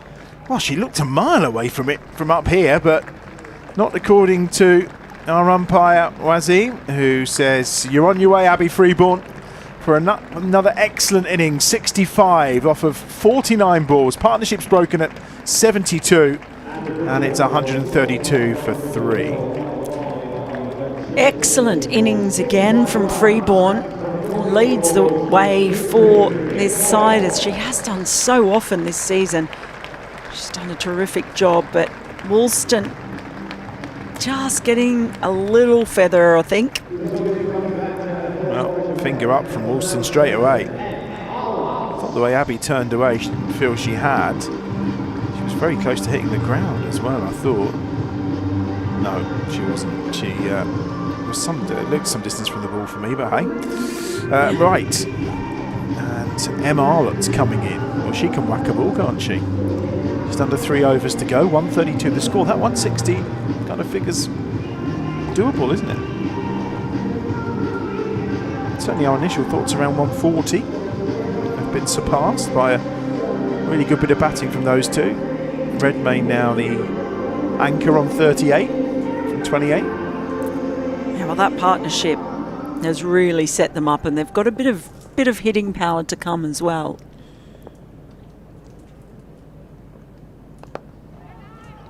Oh, it's off and running. First ball.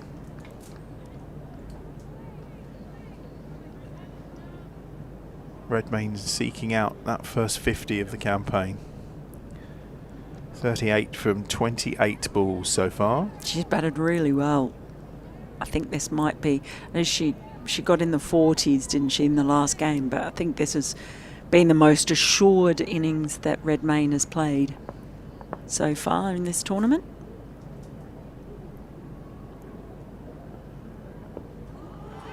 Slower ball from Warstone. Saw her coming.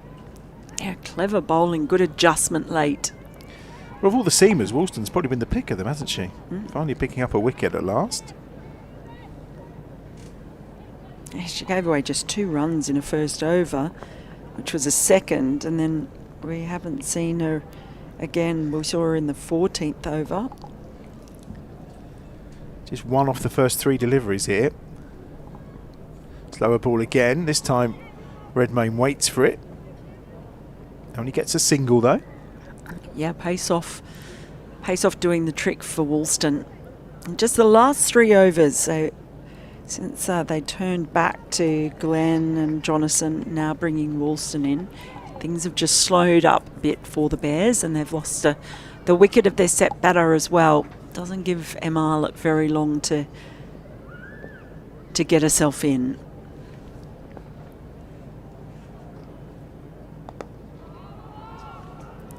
Pace off again, and saw the frustration. You can see it still.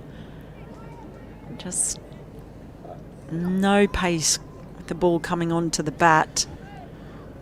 She wants to smash it. Well, I think she's needed to wait probably.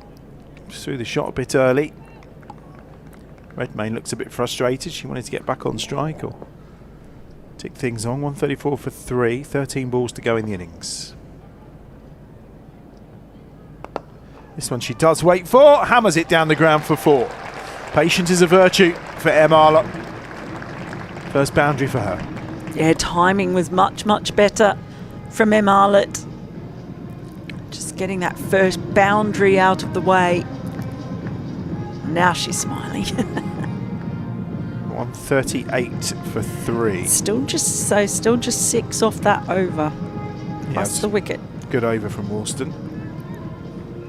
2 good overs here. Total around 160 you feel will be competitive on this wicket.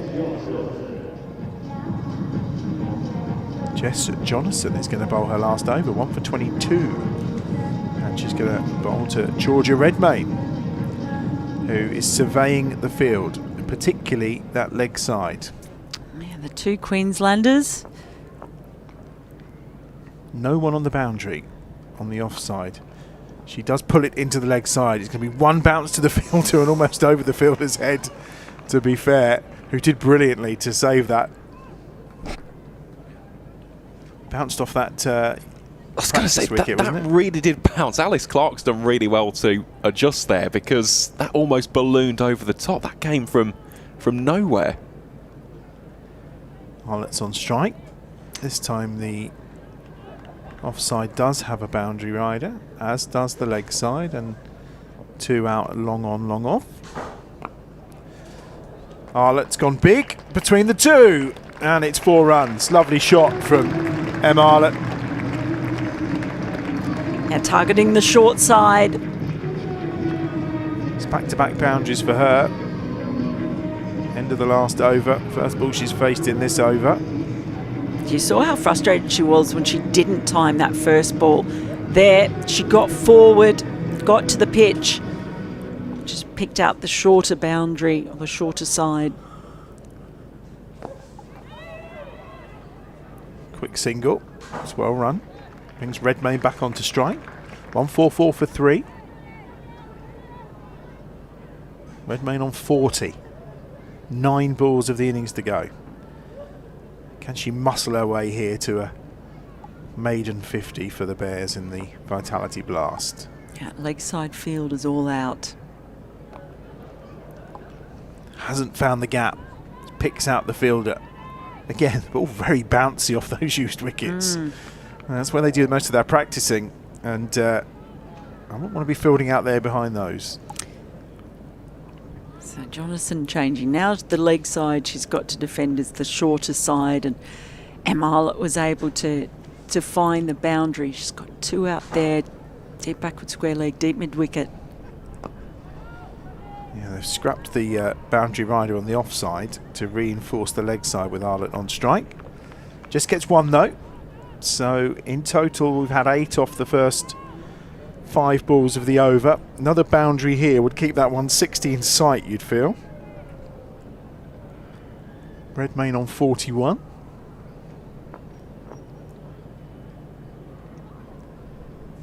Last ball from Jonathan. Reverses away for 4. Lovely shot from Georgia Redmayne.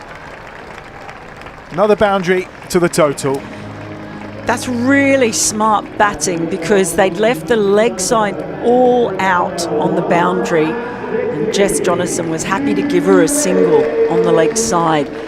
The offside ring was stacked, so she just reversed there and just got it fine enough, because once it was past those 3 fielders on the offside, it was clean grass all the way to the boundary. Really, really intelligent batting there, and skillful execution as well. 150's up. Interesting decision here. So Jess Woolston has just bowled that 3rd over that bowled really well. She's got 1 for 17, but they're going to finish with Sarah Glenn. She's got none for 17 from her 3, so economy-wise very similar. But it's going to be a spinner to finish off for Yorkshire. And it is Sarah Glenn. 150 for 3. Trying to bring up the 160 here. Use of the feet from Arlott just for a single. Bringing Redmayne on to strike. She's on 45. I'm giving Aaron fair warning as well that I want to know what the dot ball, how many dot balls there have been over the innings, but also after the power play. That's going to be, I think, quite telling. Redmayne on strike. On 45. Uses her feet to Sarah Glenn, goes down the ground and collects her 7th boundary of the innings to take her on to 49, and the Bears on to 155 for 3. Yeah, goes straight. She's accessed all areas today, hasn't she, Georgia Redmayne? She's really paced this innings well, recognising the times when it's been difficult to score, picking off the bad balls, putting them away, turning over the strike, milking when needed to. It's just been really smart batting from her. She's on to 49 of 34 balls. 4 to go in the innings. This time she waits, pulls it into the leg side, and she gets her 50. Now just take the single, and it is a maiden blast 50 for Georgia Redmayne for the Warwickshire Bears. Bats in the air, and it's been a super innings today. Coming from 35 balls, 7 fours, striking at 142, and we've been waiting for this. Yeah, it's been a terrific innings. It's been full of both class and smarts from Redmayne. 3 balls to come. 156 for 3. Arlott decides to reverse. Doesn't get all of it. It's not quite going to get to the boundary ropes, but they'll turn and they'll get 2. I think Georgie was thinking about a 3rd, but it's 2 to the total. 158 for 3. It was a bit of an ungainly shot. She almost turned her body fully around to play it as if the keeper was bowling to her. Well, she's got 14 off 8. This has been a lovely little cameo from Emma Arlott. Massively so. Yeah. They've had 26 off 15, these two.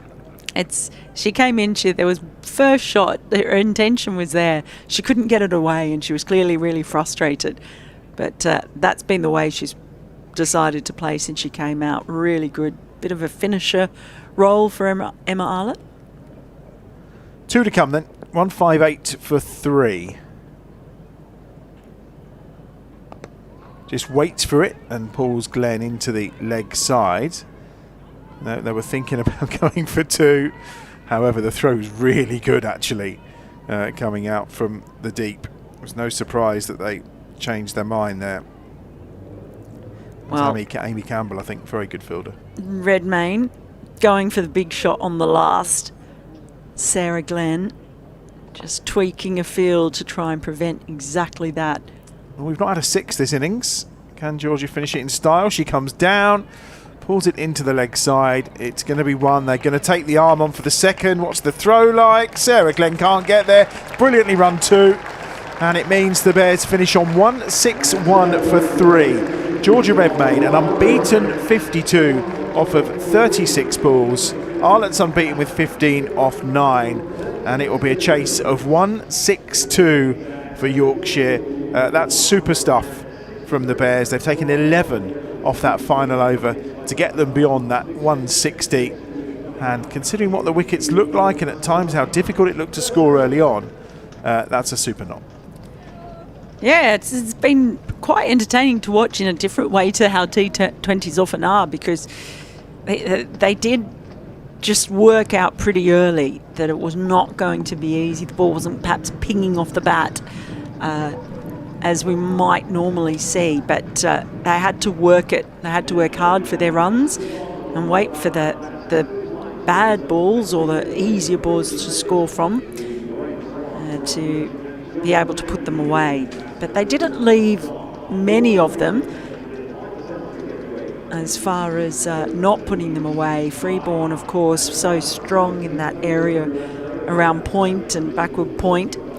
Winfield Hill involved in a couple of stumpings. I was delighted early on. That was the wicket of George. They continued on their merry way, did the Warwickshire batters. Freeborn, yes, where she was scoring a lot of those runs again. Helped out by the odd misfield as well.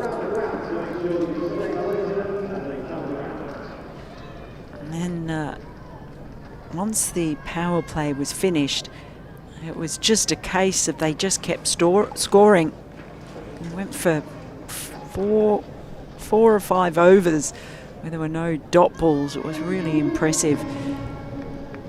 There you see again, just any time it was over pitched or they were given a bit of room or could make their own, they just put it away. That was the second one to fall, the second stumping. Nat Wraith, also a victim of Winfield Hill behind the stumps. Yeah, they certainly. I think we can certainly say that Georgia Redmayne used her feet particularly well to the spinners today, didn't she? Yes, she did. Really well. I was just quite impressed by how hard they worked. I mean, that was a one directed straight back at the bowler. Lucky not to get an injury, really. But she did access all areas. That was the other thing.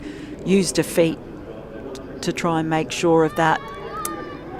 Freeborn was maybe a little bit lucky there, but she rode her luck, and it has to be said. And she rode it well. Lovely drive from Georgia Redmayne on that occasion. It's followed very quickly after by a nice shot from Abby Freeborn, who again top scored with her 65 from 49 balls. A few occasions when they're a bit sloppy in the field. Yorkshire, just some of the ground fielding. It was a good effort to get there by Alice Clark, but couldn't prevent the boundary. That was the departure of Abby Freeborn. Off the bowling of Worston, caught by Winfield Hill, who had a hand in all 3 wickets that fell today, with a couple of stumpings and the catch to remove Freeborn. And Arlett at that point deciding to have a go at Jess Jonathan. She did really well, Arlett. She was aggressive and productive from the moment she got in. That was a really smart piece of batting as well from Georgia Redmayne, who really did see them home in pretty sensible fashion. It wasn't an innings that was full of fireworks, and yet I've still managed to put 161 on the board, which I think might be a very good total. 20 boundaries in total, actually. So yeah, they ran particularly well, I think it's fair to say. And as we discussed, the fact there weren't too many dot balls, 20 boundaries, and the rest coming from a lot of the time some really well run singles and twos as well. Yeah, absolutely.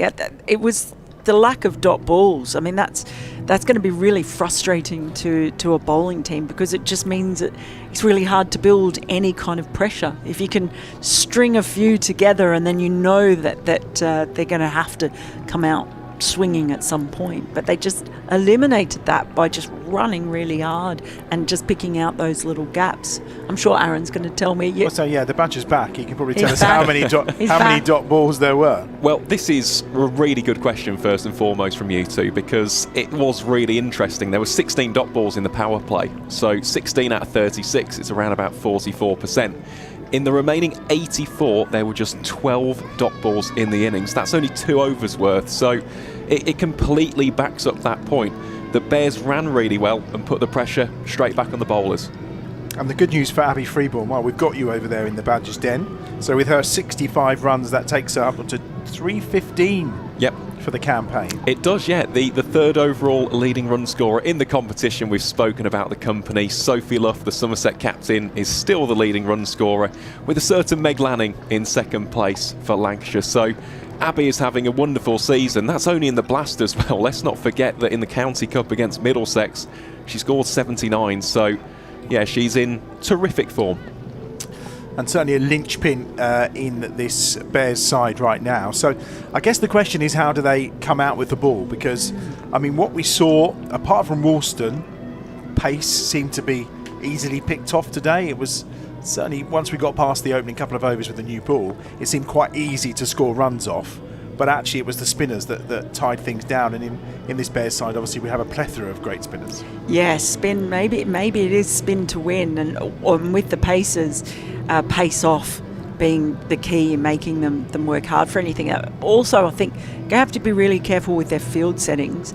And I say that because the singles were quite easy to pick off. So working out just how to cut off those singles. And I think it goes back to the dot balls, because there was so few there. If they can find a way to squeeze and string together a few, then that's maybe going to be the way that they can apply pressure. But man, watch out for Stair Callis. I don't see her many dot balls going Stair Callis as well. Well, look, I was going to say, what we did witness, as we see Hannah Baker preparing out in the field at the moment, what we did witness when Laura Harris came back was a brilliantly executed plan of someone they knew very well and how to get her out. Now, I don't think it's going to be as easy to tempt Stair Callis into something similar, but you would think with the analysts and with Georgia and the bowlers, they've probably got something worked out as to how they can try and nullify Stair Callis. Well, I'm sure they do. Whether or not it comes off, well, we're going to find out. It's not just about Stair Callis, though, as well. You've got the likes of Lauren Winfield-Hill and Jess Jonathan to take care of as well. But I think Yorkshire are going to need maybe 2 out of those 3 to come off with some support from the others. It's not going to be easy. And it'll just be interesting to find out or to see if they go a different route. You mentioned those 16 dot balls in the power play. Will they be a little bit more aggressive when the ball's a bit newer, a little bit harder, and actually try and take a bit more of a chunk out of this target in the power play? The Taylor twins in discussion as to, I think, how they're going to take the wickets. Obviously, one thing we know about Mary as well, she bowls a good slower ball. We certainly know that Em Arlett's got a good slower ball. So if it is about pace off from the seam bowlers, I thought the umpires have come out really quickly. It feels like the shortest innings break ever here, really. But the umpires are out. Nobody else is ready to come out. In fact, they're just packing away the stuff from over on the practice wickets where the Bears spinners have been having a little bowl. Time for the team huddle. And the umpire's on their radio for some reason. And as we prepare for the start of the reply, 162 is the target. I mean, I'm always intrigued as to what goes on in a huddle, because surely most of it's been said in the dressing room anyway. It's Georgia Davis that's doing all the talking, without a doubt, at this moment in time. The sun is back out. What looks like a lovely afternoon ahead here at EdgBLASTon. Reminder, this is our first stream of the day. Second stream is coming up for you from around about 3:10 this afternoon. The men are in action, looking to bounce back from that defeat on Friday night away at Glamorgan as they take on Gloucester, and I think there'll be a little bit of revenge in the air after obviously they bowled Gloucester out very cheaply when the two sides met at Bristol in the opening game of this Blast campaign, and then get rolled out themselves very cheaply indeed. Yeah, 74 all out, but we won't dwell on that, of course. That's the game for later, isn't it? The Bears looking for a little bit of revenge against the glorious Gloucesters. But speaking of the word glorious, what a lovely day it's turned into here at EdgBLASTon. Still a little bit of cloud cover over towards the city centre itself, but the sun just basking the ground at this moment in time. Mary's got the ball in her hand. Mary Taylor from this pavilion end, and she will open up the bowling. Two umpires who've been out there very swiftly are Mohammed Wazim and Sam Hollingshead, who is officiating at this pavilion end. Taylor's going to start by going round the wicket to start with. Ball in hand, 162 the target then for Yorkshire. Amy Campbell, Erin Thomas are the opening batters for Yorkshire, and the two fielders who are outside of the circle, just looking, are both on the leg side. So we've got a deep mid-wicket and backward a square, deep square leg is where Amu Surin Kumar is. Here we go then, and it's going to be Mary Taylor to get us underway, and it's a ball that clatters into Campbell straight away. Did it? I don't think it hit the helmet, did it? So it'll be no need for a check. In fact, she's just touching probably around her chest and the bone in the middle that looks like it got caught by that one that seemed to bounce up on her a little bit more. It did. It reared up ever so slightly, and just going back to that observation about field placement, Adam, this is because Amy Campbell on the onside is so destructive. We'll speak about her boundary percentages a little bit later. Very upright in her stance. That's straight, maybe straying onto the pads, but it's hit back down the ground. Em Arlett's there, who was very straight in her position at mid-off, and she reduces any problems to a single. And after the second ball of the innings, it's one without loss. Yeah, so with Amy so far this season, 68% of her runs have come from 4s and 6s. Leads Yorkshire in 6 hitting as well, with 5 of them so far. Erin Thomas on strike. Into the pads. That's going to be one more. Let's run, just a leg by. Score moves on to 2 from 3 deliveries. Good start from Mary Taylor. It's a very good start. I do wonder, you spoke about the real change of pace with the slow ball, if we'll see that against Amy Campbell. Just take all the pace off, ensure that she has to really muscle it over the fence. She doesn't tend to bowl a slower ball in her first over, but let's have a look. Oh, she is. Just as I say that. And it's, oh, that's harsh. That looked down the line of the blue line for me. But it's a big call from Hollingshead. He's said it's a wide. One more to the total. 3 without loss. Yeah, just flirting a little bit with the tram line, wasn't it? Going for that wide line on that occasion. Good length, though. Very good length. Yeah, what's that slower ball? Campbell on strike. More pace in that one. Up in the air. It's over Arlett's head. It is just going to be 2 to the total. Aggressive shot from Campbell. This is also an adjustment that Yorkshire will have to make. So this season, the outfield at Headingley has been lightning fast. Literally, as soon as the ball, even if it looks as though it's going to plug, it suddenly just bounces and picks up momentum. Here at EdgBLASTon, hasn't quite been as fast so far today. So what that means, of course, you can't just rest on your laurels and think, right, it's guaranteed to go for a boundary. The fact is they may have to run some 2s and, well, possibly some 3s. There's been a few big shots attempted in this first over, but only 5 on the board. Campbell with the only runs off the bat as well. 3 of those. Last ball of Mary Taylor's opener. Oh, that's a big shot into the leg side, and it's 6 runs. Huge from Campbell. Well, you warned us. And she stands and delivers. Yeah, that is Amy Campbell to a tee. Very bottom hand dominant, very destructive, very explosive, and I must say I've loved the tactical change for Yorkshire this season, because earlier on in the campaign Amy was batting down the order and probably getting between 5 and 10 deliveries to really showcase her best, whereas there was a little bit of a chat in the leadership group. Winfield Hill has dropped down to number 4 now in the batting lineup, and it just gives Campbell that proper licence. She is a 6-hitter. She's a very, very destructive player, and without that extra protection, it opens up those gaps even more. I was just going to say, if she's good and that powerful on the leg side, is having the 2 boundary riders there, surely it's just about trying to make sure you're keeping the ball outside the off stump, which is just too straight there from Mary Taylor, isn't it? It was. But then again, this comes down to the bowler's mindset. I spoke with Richard Gleeson about this the other day. Sometimes, as a bowler, you play into an opposition's strengths. It's a gamble, it's a risk. Well, didn't pay off there. 11 without loss. Here's Emma Arlott bowling to Erin Thomas round the corner. Oh, that was probably off the gloves, but it's 1 to the total. This will be interesting though, because it is a slightly shorter boundary, isn't it?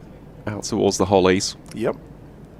Well, she just made mincemeat of that boundary, yeah. So she may well do the same. Hannah Baker's going out there. I think, was it Chloe may have gone out there. I'll let you decide who that is. I can't say if it's a 2 or a 3. Actually, no, Hannah's in on this. That's Chloe. Yep. Chloe's out there. She'll never forgive me for not spotting her. 12 without loss. Campbell on strike. Arlott. Decent length.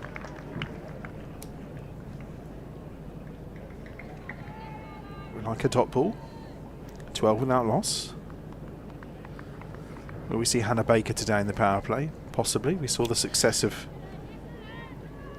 Holly Garton bowling in the power play for Yorkshire. I think that's a great question.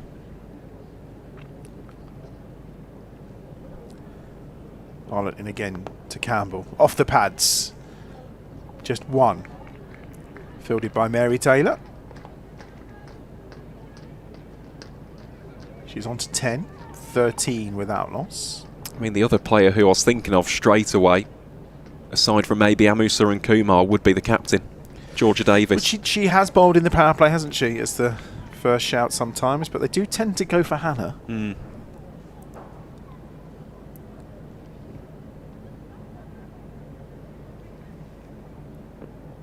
Short. Oh, up in the air and gone. Wraith takes the catch. Excellent from Emma Arlott. Erin Thomas is on her way. Well, it's a peculiar shot from Erin Thomas, but I think the nature of that short ball meant she could do nothing really but just hold the bat up to it. Wraith takes the catch, and the Bears have their first wicket. 13 for 1. I mean, that's such a good short ball, isn't it, from Emma Arlott, properly testing Erin Thomas and the reflexes, and as you said, Adam, just hung the bat out really on that one. Wasn't even a case of indecision. It was, didn't really know what shot to play, and yeah, just rose really with the bounce. Easy catch for Nat Wraith, and that's a good start, not only for Emma Arlott, but of course for the Bears as well, getting one of the Yorkshire openers out. But this is the real key aspect of the game now. It's the next 3.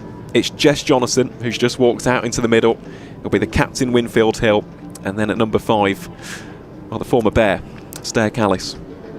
She has a very high bat lift there, Erin Thomas, and almost the bat hasn't moved from her high bat lift when she's made contact with that. It was kind of almost like she was Arthur holding his sword up when that made contact with the ball. It's a great dismissal for Arlott, who strikes in her first over again. She struck in her first over on her return. She did. The other day, and she's done it again today. Well, just going back to that game against Essex as well, that was her first ball of the season.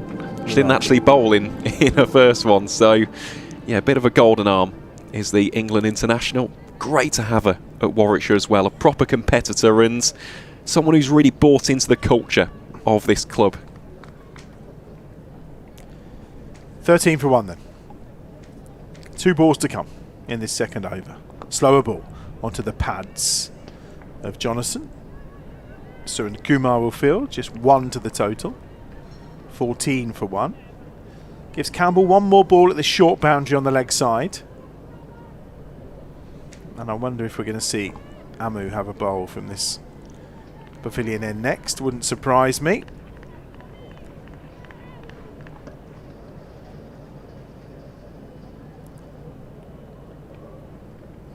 Last ball of the second over then. Good over so far from Arlott. Campbell goes down the ground and gone! Caught by the skipper, Georgia Davis. And it's a double wicket over for M. Arlott. And the dangerous Campbell's gone for 10. And Yorkshire are 14 for 2 at the end of the second over. Just 3 runs from it and 2 wickets for M. Arlott and that golden arm. I mean, that is a fantastic over for Arlott and the Bears. 2 overs gone then, 14 for 2.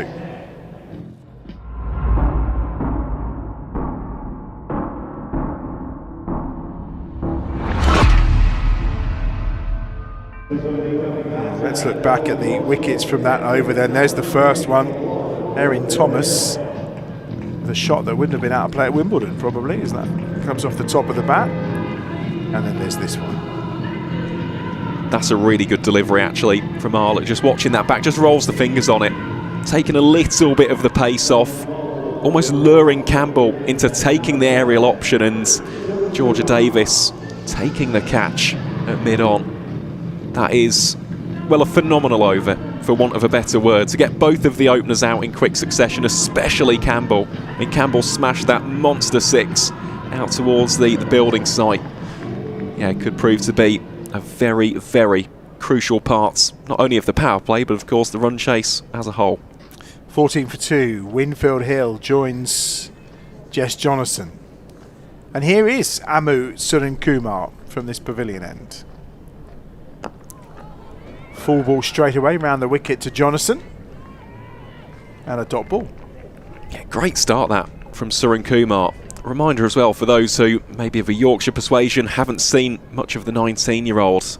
This is very much a tried and tested tactic, isn't it? Having that wraith up to the stumps, not allowing for the opposition to just shuffle and meet the pitch of the ball.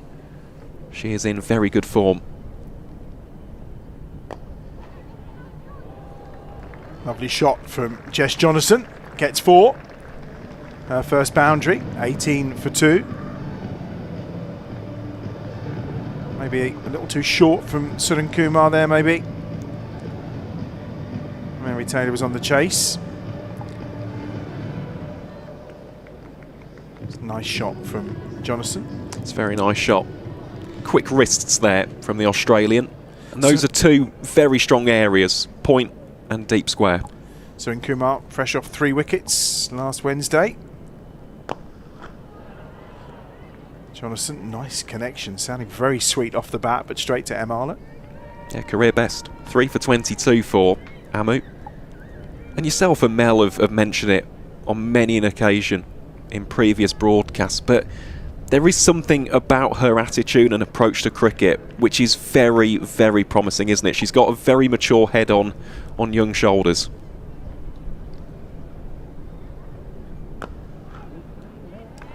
A good shot from Jonathan, but no reward for it. Straight to the fielder. Another dot ball. 3 in the over so far.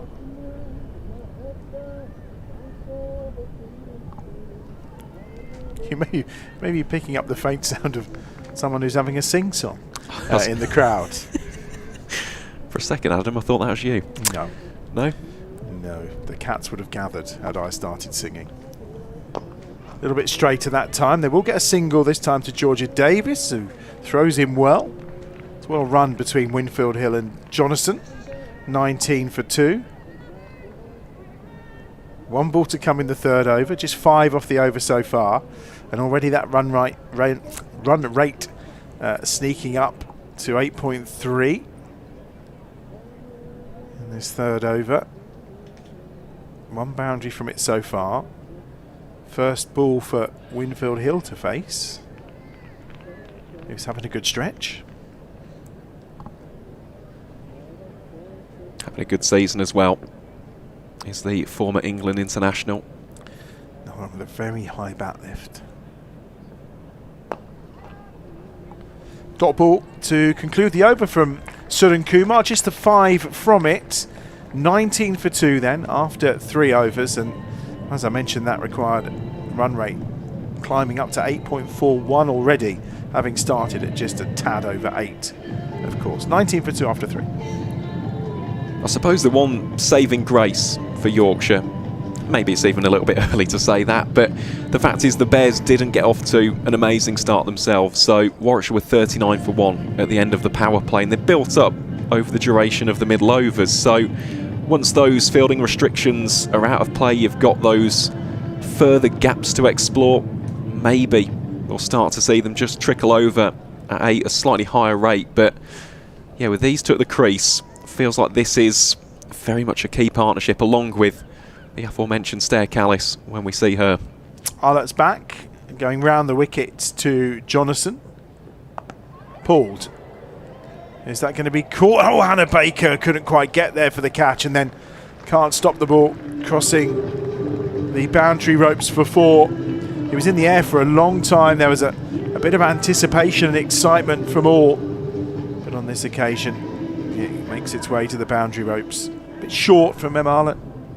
It was short and inviting for Jonathan, and I feel a little bit for Baker there, because again she's got a decision to make. Does she go after the catch, which you'll see here there's a slight hesitation. She's trying to line herself up, and if she would have just gone full pelt towards where the ball theoretically was heading, maybe could have cut that one off. And actually I think we've just seen an alteration. She's gone to deep forward. Yeah, Suran Kumar's gone out on the ropes as well, so both outfielders on the leg side. Oh, outside edge of the bat from Jonathan, angled down, and that's going to be 4 more. So back-to-back boundaries at the start of the 4th over. Suddenly everything looks a little bit healthier for this Yorkshire side. 27 for 2. It doesn't, and this time instead of feeling that sympathy for the fielder, it's probably the bowler, isn't it? It's the moral victory. You've drawn the edge, but in fairness to Jonathan, she's actually played that late. She hasn't flashed the hands at it. If anything, it almost just runs off the outside of the southpaw's bat. So, yeah, very good start to the over this for Yorkshire. Yeah, no slip in place here for Arlett. That's onto the pads. Just tries to pull it round the corner, but no good contact. Dot ball. 27 for 2. Reminder, we have a double header today, so once we're done with the women's game, we'll be back around about 3:10 for coverage of the men's game against Gloucester. The sun is coming out if you are in the vicinity. I want to head down to EdgBLASTon for what should be a cracking afternoon of cricket. Arlett just forces the defensive shot from Winfield Hill. Don't see too many of those. No, you certainly don't. No, with Lauren. Johnson, should I say? Well, just going back on to Lauren, first and foremost, yeah. I mean, Campbell's boundary percentage was 68%. Winfield Hill's is 71. Oh, wow. Hasn't scored a 6 yet so far this season, but just the 39 fours for the Yorkshire captain. Jonathan still on strike then. 2 dot balls from Arlett to follow the 2 boundaries. Slower ball. Lovely bowling from Arlett, who's turned this over round given those first 2 fours. 3 dots to follow. Still 8 off the over. Good over for Yorkshire. Needs to finish this off well though. If it goes for a 4, suddenly you're looking at 12. If it goes for 6, could go for 14. Into the leg side just for a single to Suran Kumar. And that completes 4 overs then. 28 for 2. Jonathan on 15. Winfield Hill's just faced the 1 ball so far, and she's on 0. Interesting to see who does bowl this next over here. I think Suren Kumar's been told she's bowling the next one at the far end, and it's going to be Mary Taylor. Yeah, it is. Returning to the attack for Taylor. Bowled the first over. Bowled it well.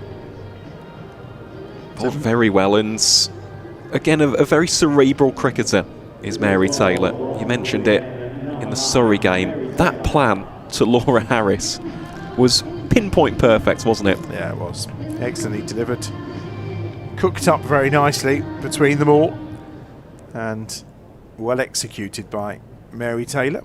And it was a key wicket in terms of the victory. Here she is again, this time into Jonathan, because they snuck that single off the last ball. It's a dot to start, and Winfield Hill very much a spectator at this moment in time. Yeah, which, to be honest, I don't think the Bears will mind too much at this stage. Of course, Jonathan very dangerous herself, but with Jess it tends to be an accumulation over the duration of an innings, whereas Winfield Hill straight away can go bang, bang, bang. Full down the ground from Jonathan. That's going to go all the way to the ropes for 4. Stand and deliver shot from Jess Jonathan. She's on to 19 from 14. Yeah, very much in the hitting arc, isn't it, for a left-hander, that? Nice tempting line and length. Just swings the arms through it. No protection down towards what would be a theoretical long off. Yeah, both those fielders inside the circle, because the defence fielders are on the left. So on the leg side for Jonathan, of course. Oh, that's a great stop from Suren Kumar. It was really drilled by Jonathan through the covers. She's done well to get a hand to that. That is an amazing stop from the youngster. That was like a tracer bullet, wasn't it? Heading out towards the Hollies and just got something on it. Took the sting out of it superbly well. Appreciated by the supporters in the Hollies. Have we seen Scooby-Doo today, has he? I don't think Scooby's here today, no. Winfield Hill is on strike. Mary Taylor with a full start. 33 for 2. Full toss. Well dispatched and couldn't quite do the fielding. Georgia Redmayne. And it's 4 more to the total. She'll be disappointed with that. Winfield Hill off and running. It was a bit of a gift, wasn't it, to the Yorkshire captain. Quite literally a full toss. Easy as you like. Just caresses it really through that particular gap in the field. 9 off the over so far. Cut away for 4. Well, you said Winfield Hill deals in boundaries. She certainly is here. 1 dot ball, 2 fours. Yep, very much so. And that's quintessential Winfield Hill. That along with the pull. I always think that Lauren Winfield Hill is a fantastic puller of the cricket ball, whether that's in front or behind square. But just look at that. Head nice and still, carving it away. Behind backward point for 4. 13 off the over so far. Last ball. Wide given. It was quite tight to the pads. I don't think Winfield Hill was far from getting a little nick on it, but it is a wide ball. Not the best of overs from Mary Taylor so far. I'm surprised we haven't seen that real slower ball yet from Taylor, especially to Winfield Hill. Here we go again. Last ball of the 5th. Onto the pads, and it's 1 to the total. 43 for 2 as that's the end of the 5th over. Still 1 more to come in the power play then. And it is Suren Kumar who will bowl at the far end. So deciding against giving Hannah Baker an over in the power play. Going for another over of pace. It's a shot from Winfield Hill again. Really nicely played. Classy. Oh, 100%. It is. It's a glorious shot, that, from Yorkshire number 4.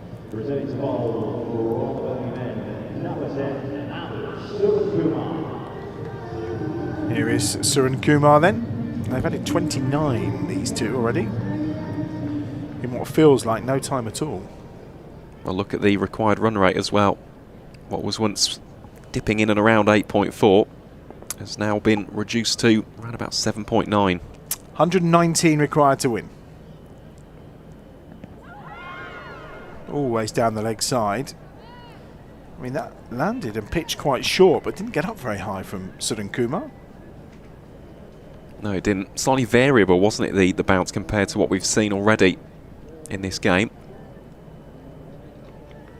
But again, I always look at the body language of bowlers. Let's not forget that Suren Kumar right now is bowling to a legend of the English game, Winfield Hill, as we know, one of the finest batters we've seen in a generation.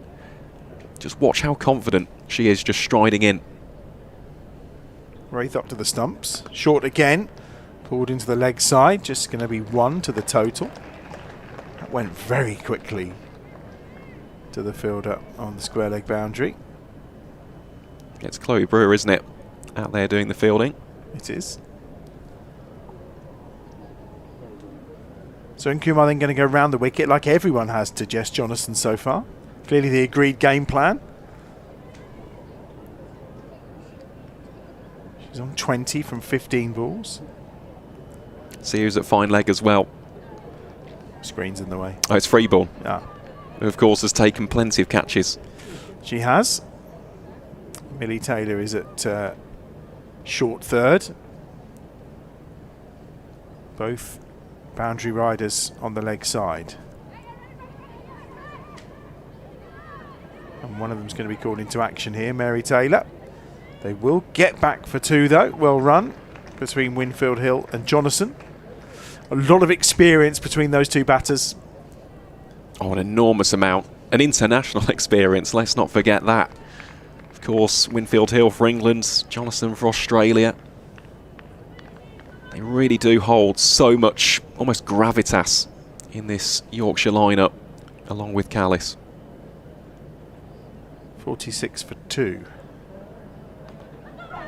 Oh, well, that wasn't far away, was it? Suren Kumar very excited at that point. Just 3 off the over so far. Really good ball from Suren Kumar. It's fantastic work, isn't it? Let's not forget her opening over went for just 5. This one so far, just 3 runs conceded from the first 4 deliveries to round out the power play as well. Slower ball off the pads. 1 to the total. Oh, he's giving it as a wide. Well, I thought it hit the pads. Okay. Who are we to question? I was fairly sure it hit something, unless maybe it was the keeper, but I didn't think it was. It looked as though it's deviated, didn't it? Yeah, very much so. Well, the umpire's decision, as we know, is final. Indeed. 48 for 2. 2 balls to go in the power play. Winfield Hill now on strike. Slower ball. And it's beautifully played. Deft little ramp shot for 4. I mean, she's taken that from outside off stump, has Winfield Hill. Really, really nice shot. Yeah, there's not really much that the bowler's done wrong there, Suren Kumar, as the team 50 comes up for Yorkshire. It's just equal parts audacious from Winfield Hill and equal parts genius as well. See it there. It's just angled outside the off stump. It's 2 stumps outside off stump, isn't it, really? It's amazing, isn't it, though? That is a shot. Very clever. 38 they've added, and that's a good ball from Suren Kumar. She tucked it out just inside the blue line. Winfield Hill was asking for the wide, but the umpire shook his head and said, no, that's fine. And that completes 6 overs, 52 for 2 then. How did this power play compare to what was served up by the Bears? Well, it is a better one in more ways than one, so we'll take a look at some of the highlights. That was an enormous hit, wasn't it, by Amy Campbell? The first and today only 6 of the innings, but yeah, they're 13 runs better off. Admittedly, 1 wicket worse off as we see the first of those wickets. Erin Thomas caught in 2 minds off a short ball from Em Arlott, and a couple of balls later, it was the aforementioned Campbell, just nestling one straight into the awaiting palms of the Warwickshire captain, Georgia Davis. But since then, we've seen a bit of an onslaught of boundaries, courtesy of Jess Jonathan. That was her first boundary. And then, of course, the Yorkshire captain, Lauren Winfield-Hill, who's at the non-strikers end because, for the first time in this run chase, Adam, we will see some leg spin from Baker. First over at the power play. Baker's into the attack. Just going to be one. Chloe Brewer doing the fielding from the mid-wicket boundary. Here's the swap over for the right-hander of Winfield-Hill.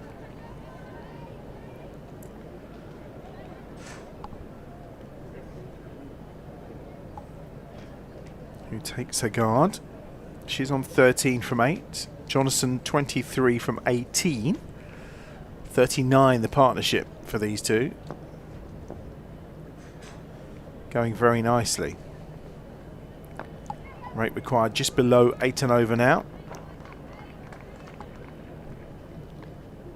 Interesting to see now in these middle overs if they, like the Bears, just try and limit the amount of dot balls. Well, how Warwickshire went about it was quite simply excellent, wasn't it? Mix of strike rotation and boundary hitting. Chloe Brewer busy again in the field.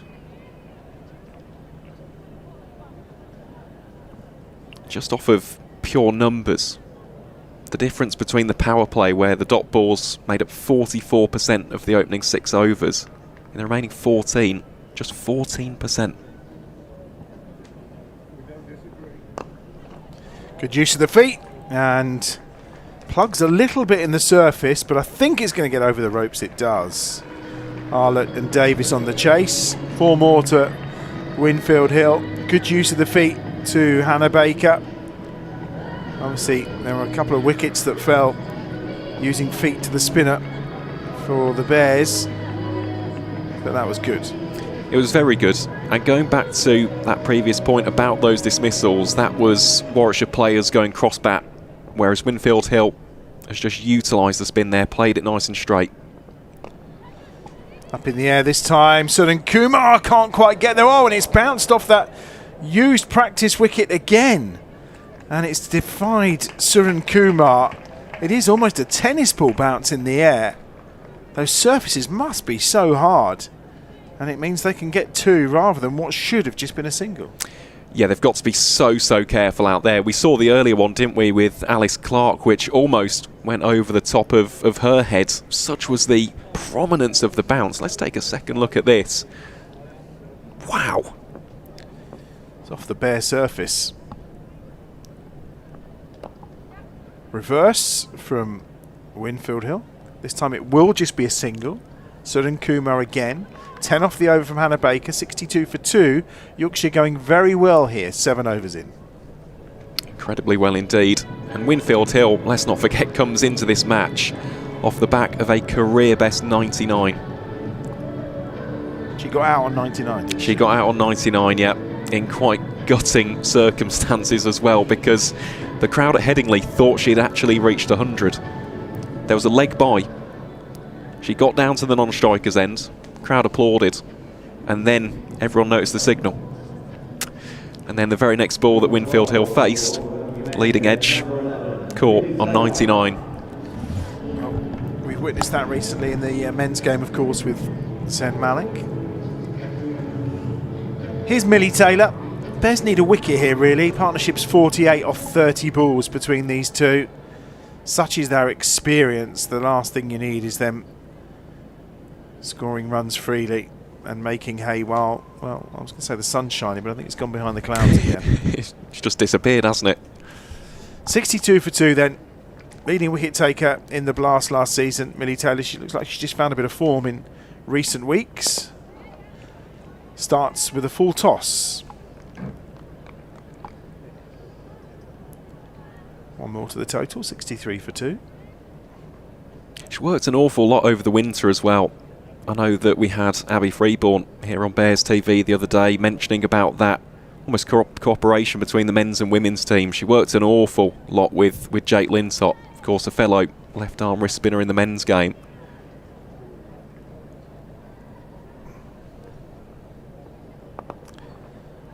Jonathan uses her feet. Just be one.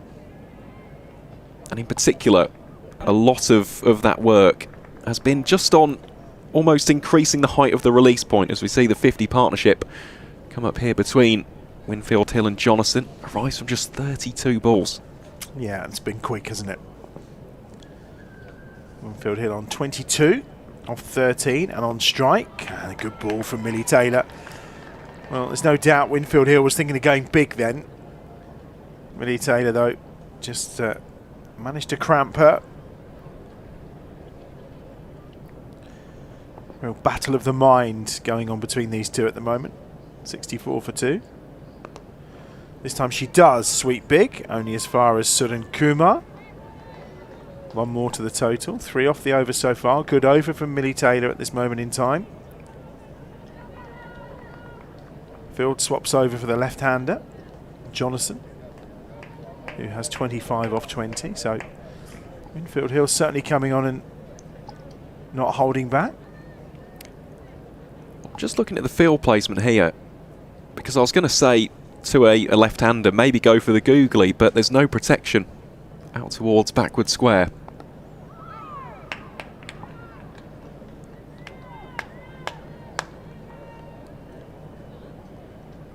Dot ball from Millie Taylor.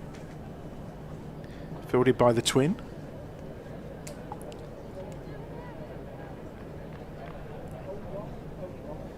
So having a bit of sisterly banter as well.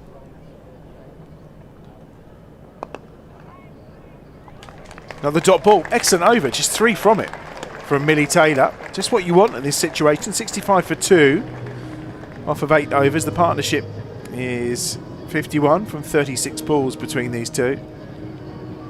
And they require 97 more to win from the final 12 overs. And it's going to be Georgia Davis. It will be. The Warwickshire captain. Bit of right arm off spin. Of course, I think we speak a lot about matchups, don't we, in T20 cricket. She'll be hoping to maybe just have a little bit more deliveries towards the left-handed Jonathan, just to increase that likelihood of bringing the stumps into play, but you never know. That's the great thing about off-spin bowlers. Although she is coming around the wicket here to Winfield Hill, sometimes against fellow right-handers you can always bait them into those full strikes. Well, she has protection long and on the square leg boundaries. That's down the ground. Will be fielded by Emala, just be a single. Now, here's that matchup with Jonathan. Staying round the wicket. The Australian going nicely, 25 from 22.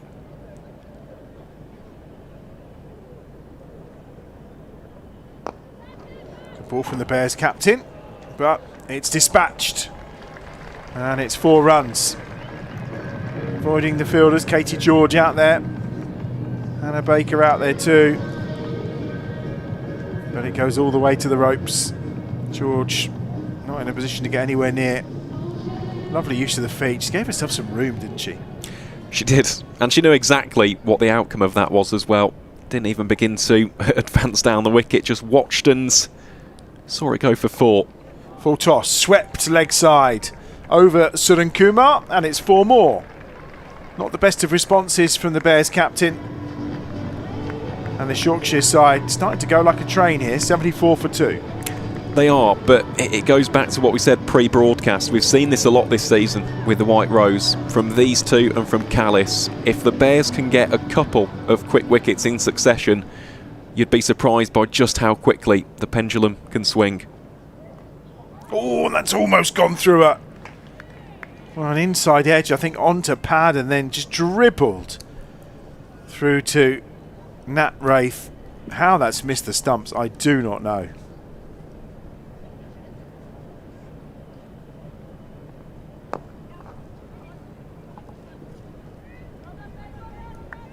Brewer with the fielding. Single to the total. 75 for 2.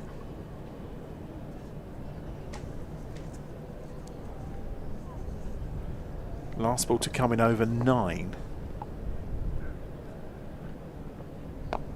Swept. Will it be cut off by Hannah Baker? It will. She's done brilliantly. It's one of those where you could easily have scooped that and pushed it over the rope, but she held on to it nicely. 2 from the final ball of the over. 77 for 2 off of 9. Means they need 85 more, which is 7.73 per over. 9 overs gone. 77 for 2. Yeah, fine fielding, wasn't it, by Hannah Baker, putting the body on the line, diving full stretch out towards that Holly's boundary. And that just galvanises you as a team. The fact is, those are runs saved.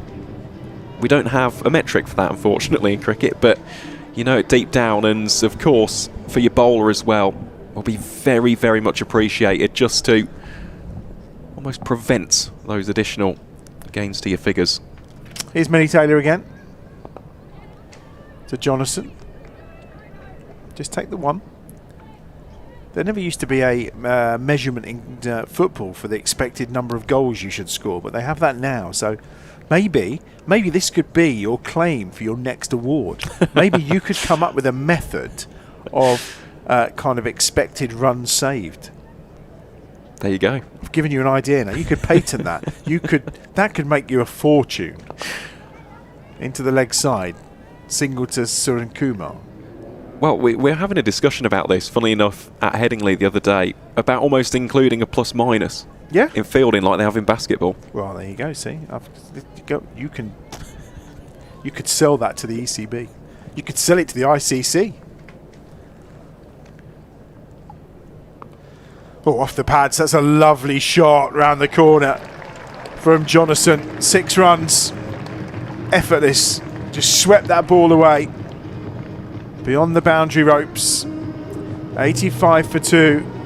Jonathan on to 41 now off 28. And this is starting to look a little ominous. The umpire just checking the ball because it's had an encounter with some concrete. See if there's any lumps taken out of it. Yeah, just looking there isn't much protection at all on the onside here. She goes again and gets it into the gap, does she? Oh yes, the fielder can't quite cut it off. Despairing dive from Hannah Baker, but it's another boundary for Jonathan. The partnership up to 75. They're on to 89 for 2. Well, that's just, again, my point almost proven. The fact is you've got a long on. Of course, you've got that fielder right there at deep forward mid-wicket, but there's no one out towards square or even behind square, and it just feels as though this isn't the right tactic to the field right now. In fact, there is an immediate alteration, and I think that's the right decision. If you're going to bowl straighter, you need that little extra protection, especially behind square, which is where Mary Taylor has gone right now. Still a massive gap though, isn't it? Which I think Jonathan will probably manage to pick. Oh, and it's just edged that, has she, or did it just go through beyond Nat Wraith without a touch? We'll find out from the umpire. I thought she tried to sweep it, there may be a bit of bat on it, and there was. 2 to the total. Unfortunate for Millie Taylor. 91 for 2. It's been expensive over so far. 14 from it, following up the really good first over she bowled.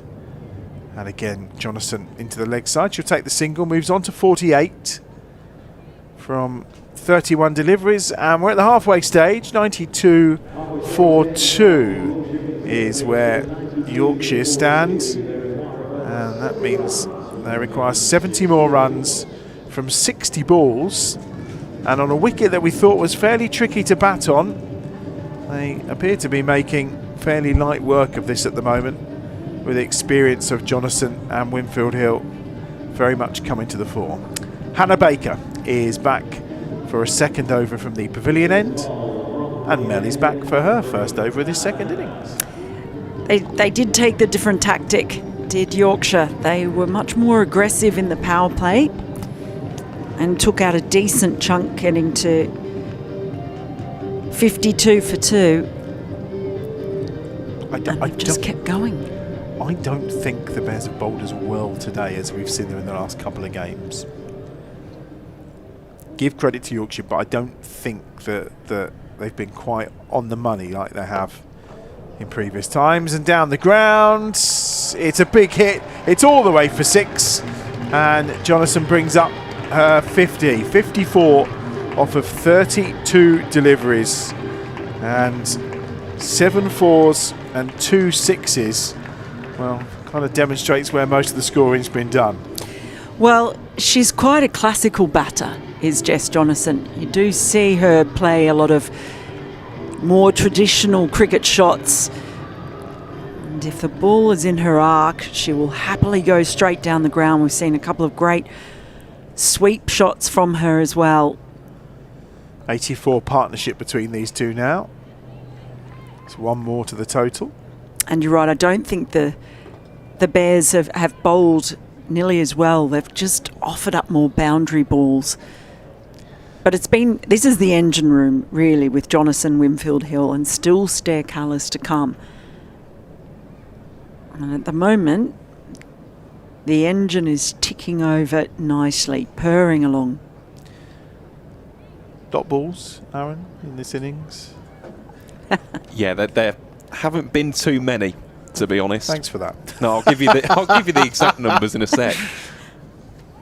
I kind of thought that, hence the question. No, so sorry, I was just shuffling through my paperwork. So yeah, so far that in itself is the 18th. Oh wow! Okay. So it is quite a noticeable comparison compared to the Bears, who had 16 alone in their power play. 18 out of 63 down the ground. Winfield Hill using her feet. I mean, and I guess as well, we look at those 2 stumpings that we saw. They've used their feet to the spinners really well, haven't they? They haven't got caught not getting to the pitch of the ball, or maybe the spinners haven't responded to seeing the movement of the feet. 100's up, 100 for 2 in the 11th over. Full toss down the ground, and dropped. And the captain puts one down. Georgia Davis, I think it was quite low, but you expect her to take those. Yep. When you've got 2 really high quality batters at the crease, have to take every chance that comes your way. She put her hands straight up, then Davis. So it was in the breadbasket, that, wasn't it? That completes the 11th over, 101 for 2.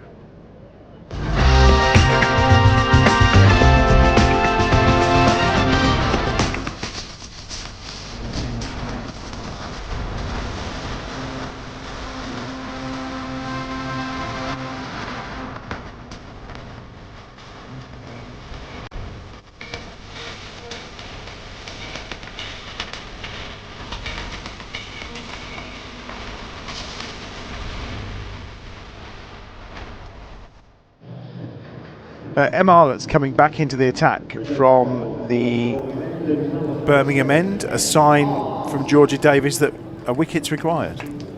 Well, it is a couple, really. I mentioned Stair Cullis, the next in to bat. And we mentioned before that one thing that has happened quite a lot with Yorkshire have been the batting collapses. So the key for them, try and get this engine room, so to speak, out of the way, and then hope that they can inspire such a collapse. But at the moment, Jonathan in particular looks outstanding. Well, Arlett with a full start. She's gone back to her mark. She'll go again at the start of this 12th over. Slower ball. Jonathan into the leg side. Think about a second, but Hannah Baker will restrict it to just a single. And the Aussies taking centre stage really here today. We've saw that excellent first innings knock from Georgia Redmayne, and now Jess Jonathan. Let's hope that's not an omen for the rest of the day, shall we? Women's T20 World Cup final this afternoon, of course. England against Australia at Lord's. Couldn't ask for a better setting for the old enemy to go toe-to-toe. short wide from Arlott, and Winfield Hill kind of almost looked at that ball as if to say, oh, where are you going? It's the danger when you're so desperate to get a wicket and you see Arlott just searching for something, trying to produce a magic ball. They need a magic ball, to be fair. Well, that was a slower attempted magic ball that Winfield Hill just waited for. Well, we spoke about the slower balls right before this innings started, didn't we? It was the one that we saw. But what I think these two have done really well is as they haven't rushed their shots, have waited for them. So they've had the ability to just time it a little bit better.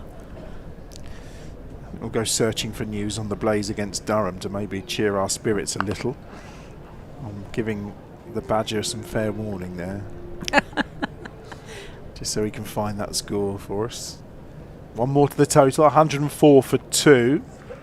Really crucial phase of the game, this. Yeah, it really is. And look, Jess Jonathan has been so impressive. A lot of times I've felt throughout her career her batting has been overlooked, and that's because she's played in an Australian side where the batting has been so strong, so it does often get overshadowed.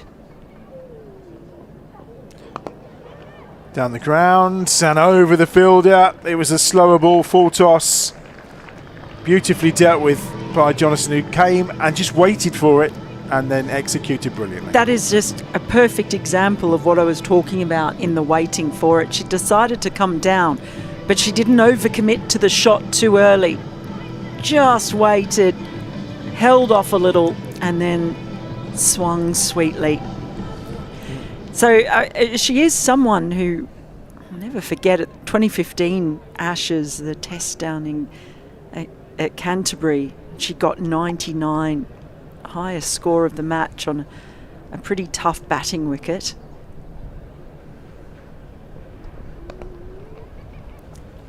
And mention the fact that she tends to play those more traditional classic cricket shots, and often her batting has been better suited perhaps to the longer forms of the game.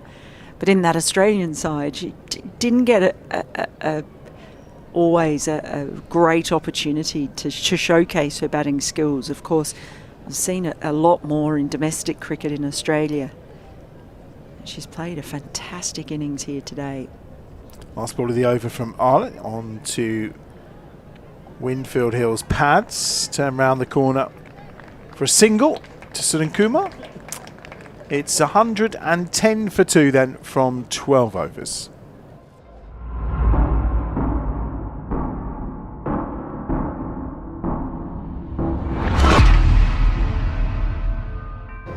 Let's get a quick score update then from that game between Durham and the Blaze. Fingers crossed for a Durham win.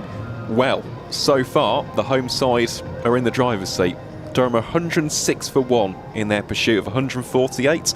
They need 42 runs from the final 38 deliveries. So, in that sense, things are going Warwickshire's way. However, here at EdgBLASTon, which is arguably more important, trying to get these 4 points looks unlikely to be a bonus point win at this stage. Well, they're behind the 8 ball, aren't they? Winfield Hill and Jonathan going incredibly well. They are 96 partnership off just 60 balls. I mean, that's the key. It's the speed here, isn't it? Millie Taylor having a go this time from the pavilion end. Winfield Hill tucks her out to the square leg boundary, and they'll get back for 2. Fielded by Hannah Baker, who's doing a lot of running on that boundary rope today. Partnership up to 98. And you might have expected it to be Winfield Hill who'd be pushing the strike rate up, scoring much more quickly, but it's been Jonathan. Again, tucked into the leg side, just 1 this time. 113 for 2. 49 from 46 balls. Here's the target. I think they need a hydration break just to have a moment for Georgia to pull them all together. Well, they need a couple of quick wickets. It's their only way back into this game.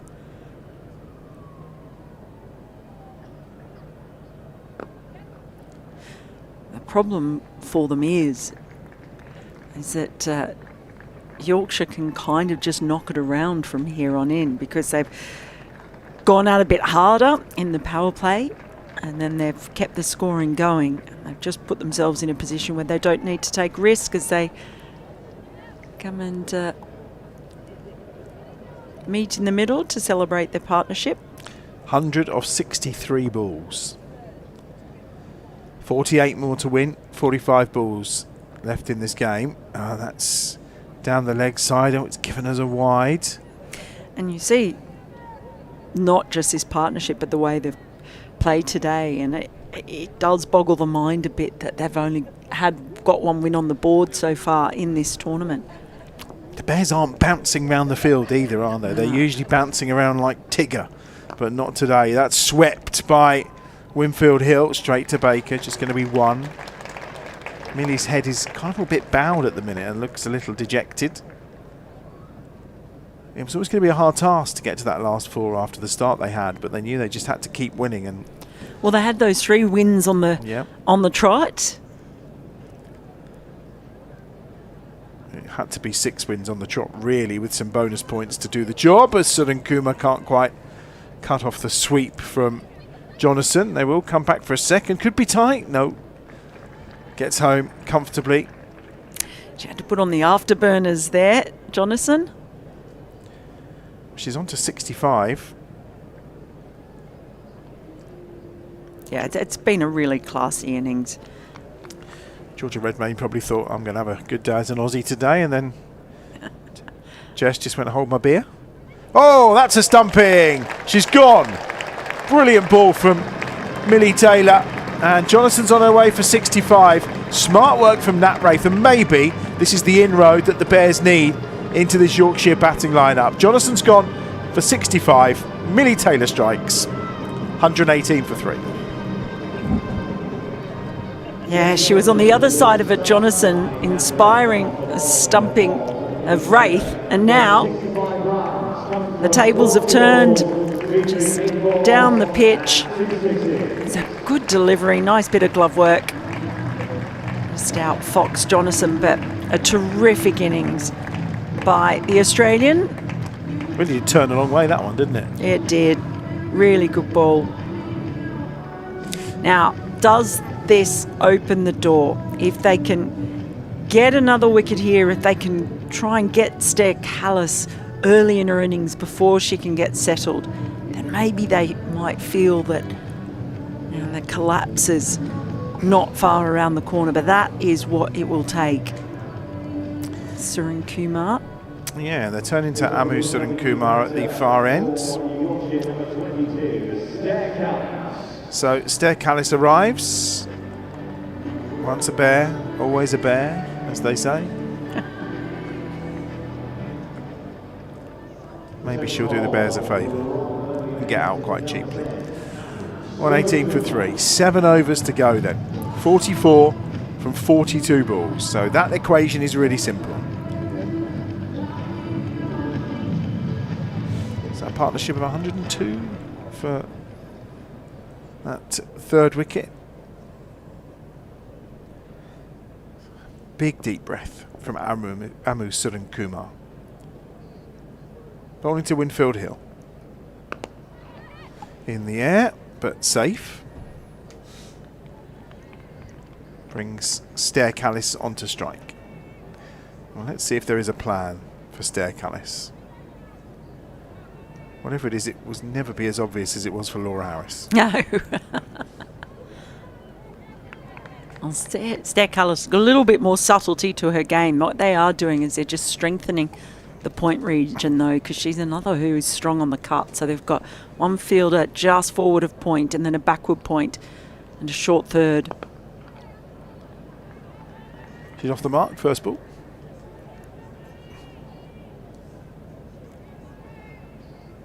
.42 required from 40.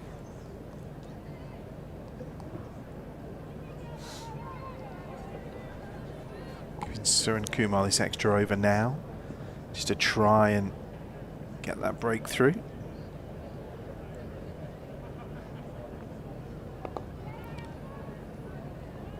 Two right-handers now, of course.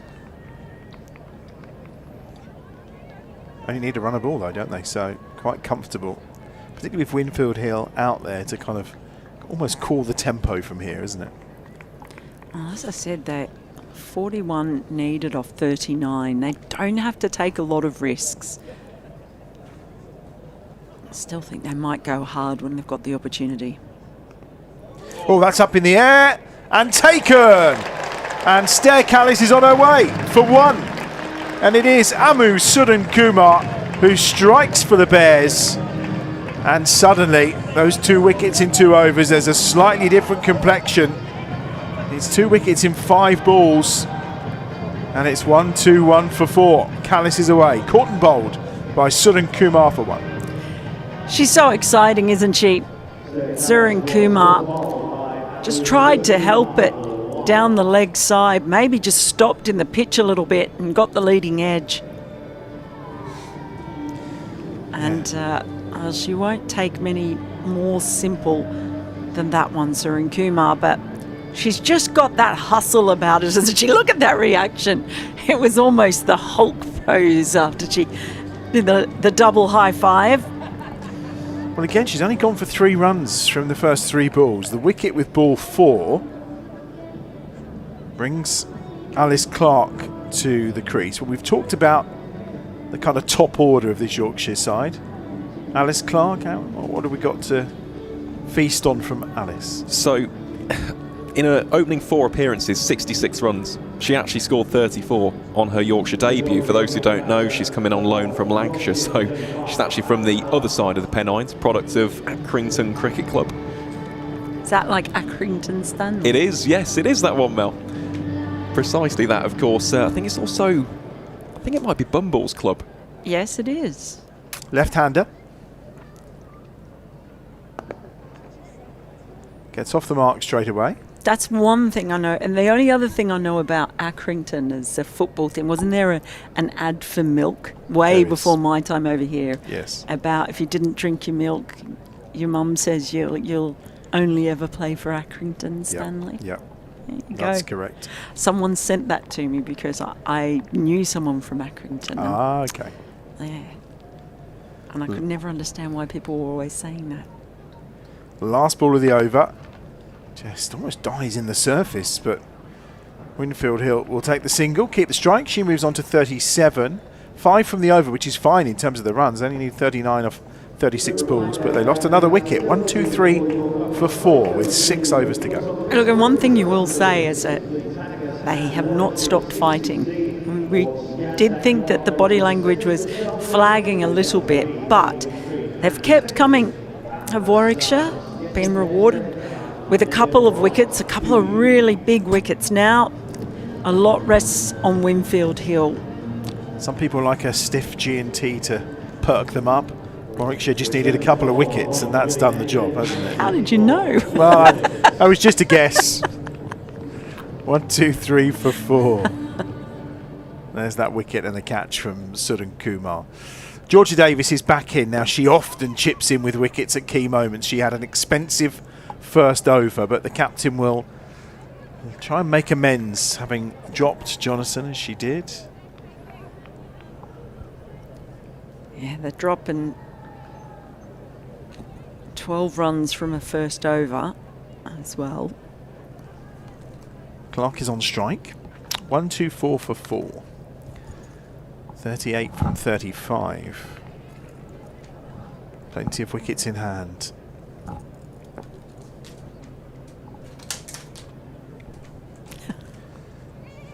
Reverse sweeps. It's going to be tight.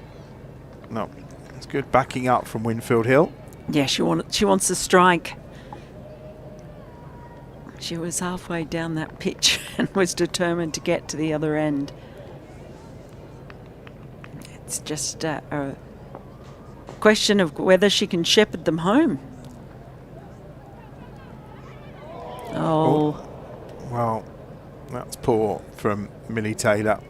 Mary's going to try and prevent it going to the boundary rope, which she does. The twins offer up a relay. Yes, salvaged a little bit, but it should have been a dot ball.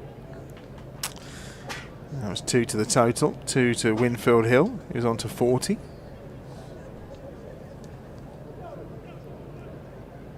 I wonder at this stage whether you give Mary Taylor another over, maybe, in the quest for a wicket. Swept.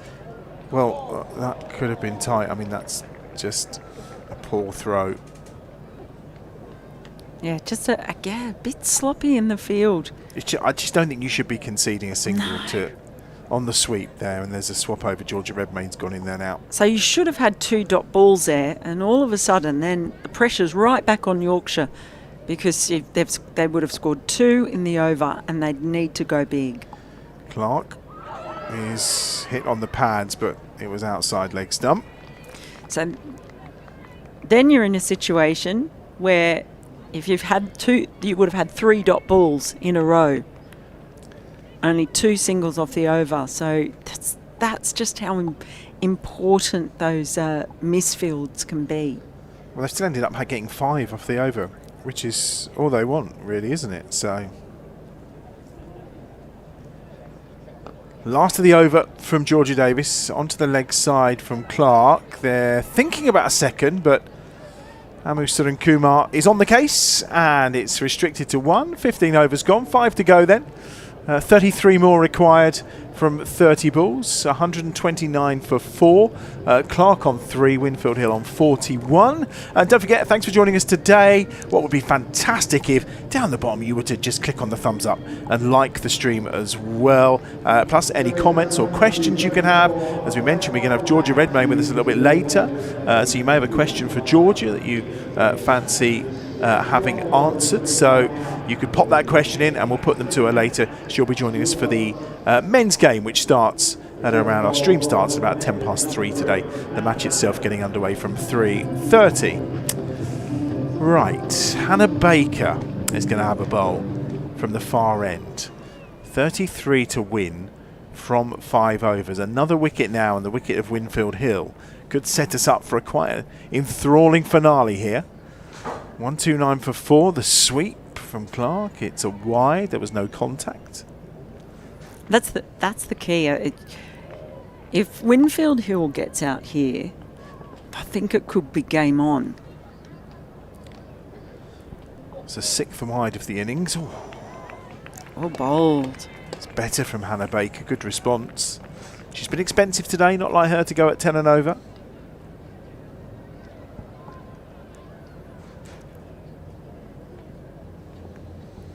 .130 for 4, 32 off 29.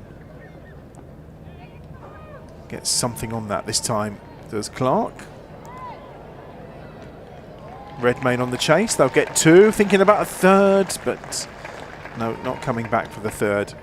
It is 2 more to the total. Yeah, just got it fine enough to get a couple of runs.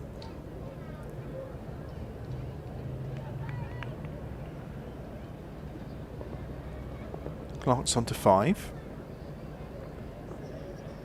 Oh, this is taken off a little bit from Baker as she's reversed, and we'll get 2 more to the total.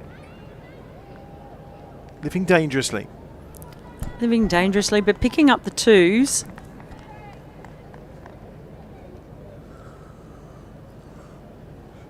Taking a bit of pressure off Winfield Hill as well.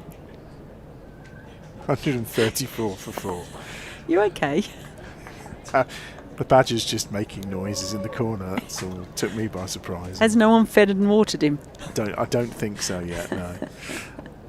5 off the over so far from Hannah Baker. 2 balls to come. 134 for 4. 28 off 26 for Yorkshire to record only their 2nd win of this Blast season. Oh, that was cut off the stumps. There's no run again. Almost cut onto the stumps. Yeah, it wasn't far away from Hannah Baker.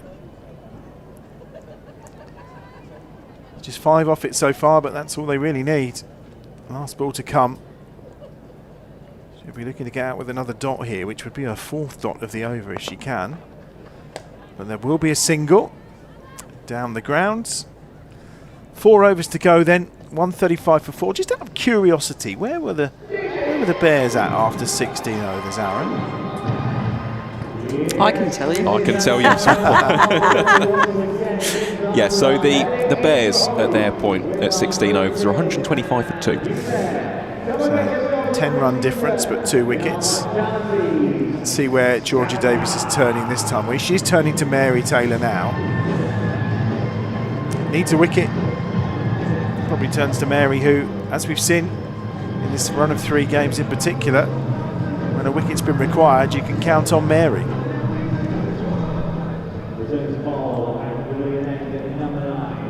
Yeah, she's been really smart, hasn't she, with her variations and her slower balls. I really need something like that now, though. Yeah, she's also been expensive today. 24 off her 2 overs so far. Just tweaking the field. Clark's on strike then. Probably expect slower balls. Oh, she's gone right through her there. Good keeping with Nat Wraith up to the stumps as well. What they are doing at the moment, even with those 2s in the last over, they're keeping Clark on strike, and you can just see the pressure building onto the frustration. Winfield Hill is being starved of the strike at the moment.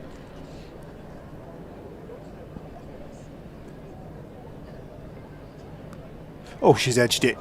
Oh, and it's only half stopped. It's going to be a boundary. There haven't been too many shots from Clark that have come off the meat of the bat, I think it's fair to say. And that's 4 more to the total. Yeah, just pushing the ball across the left-hander, and she just got enough of a swipe on it. So the edge just flew away, really. A little bit of pressure off Clark. Yeah, she's on to 12, run a ball.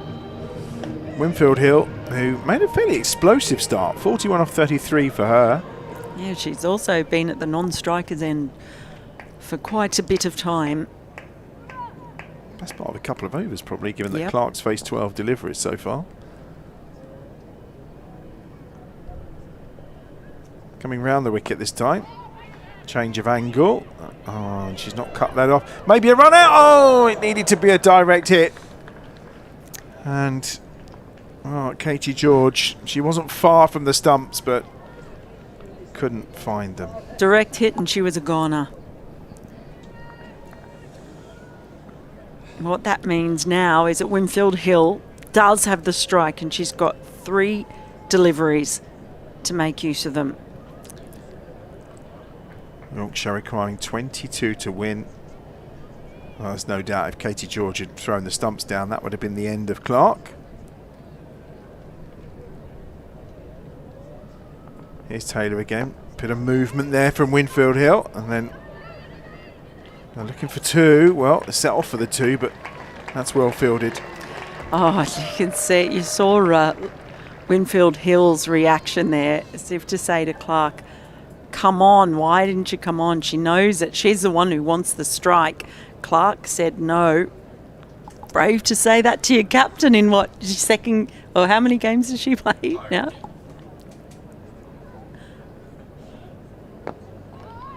Well, I suppose now in terms of how we finish out, obviously there are 3 to go after this.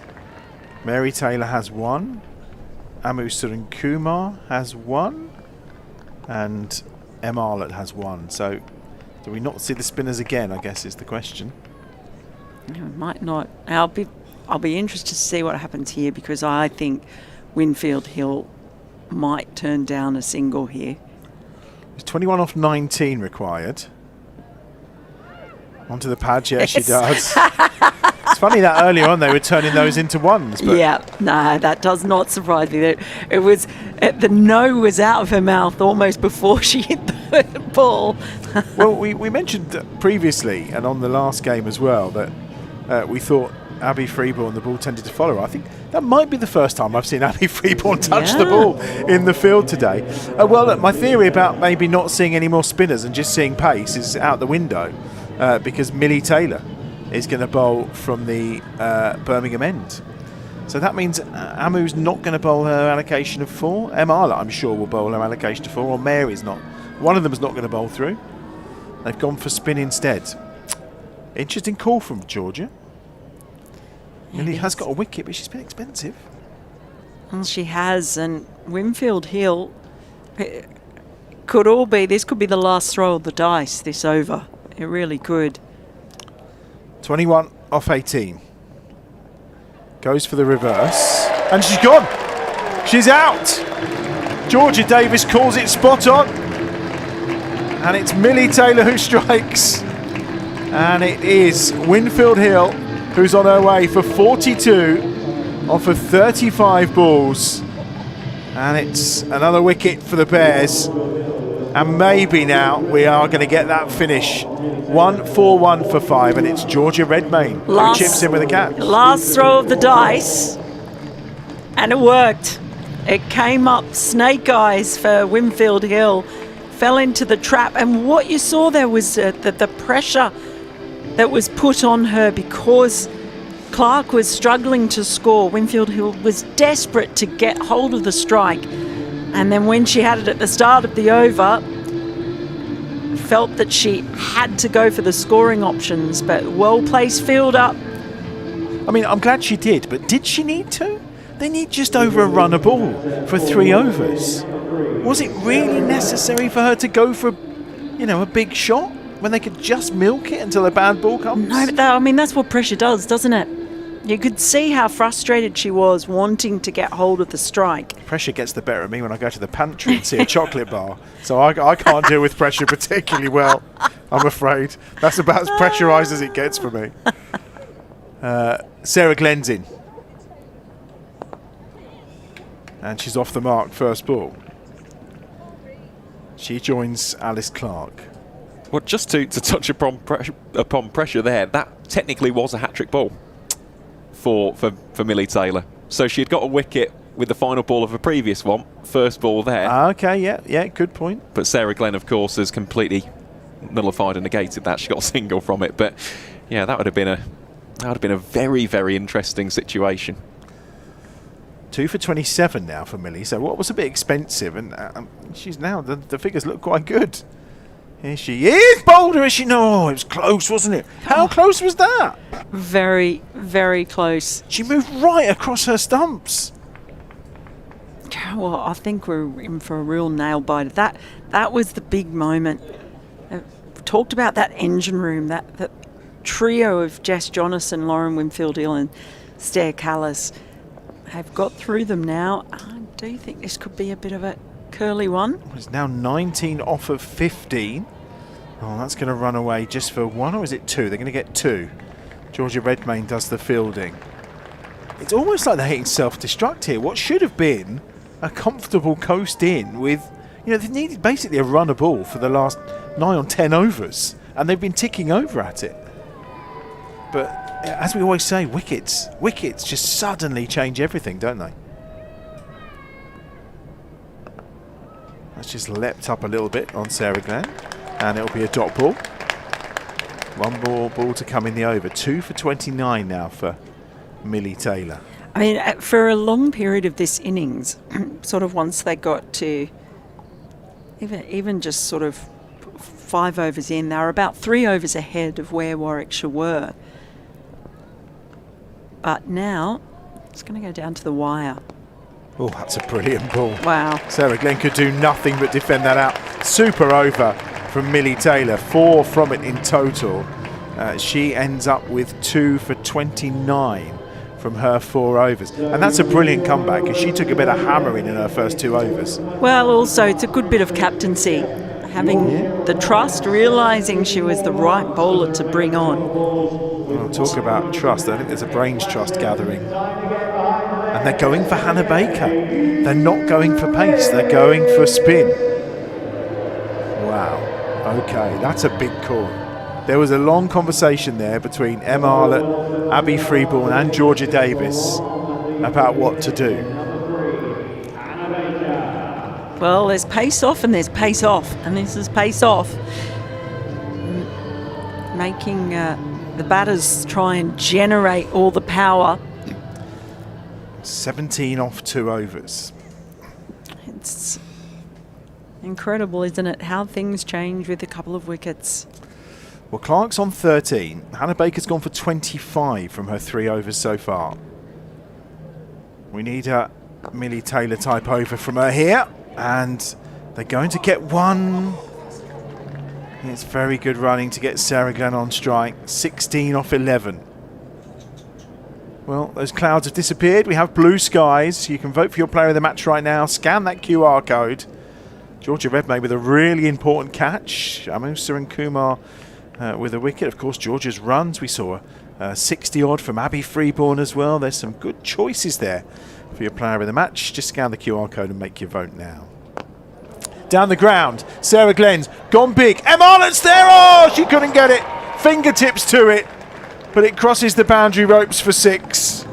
It's a big hit from Sarah Glenn, and Arlott got her hands to it, but just couldn't quite cling on. And the 150's up for Yorkshire, and they need 10 from 10. Well, the risk from Sarah Glenn goes big down the ground. It was on a knife edge because Sarah Glenn falls at that moment, and the scale tips well and truly to Warwickshire. Now, oh, they've got to put a fielder in. It's 2:19. Oh. They haven't started the last over, so another fielder comes in. I mean, when it's 10 off 10, another fielder in. Will it cause them too much damage potentially?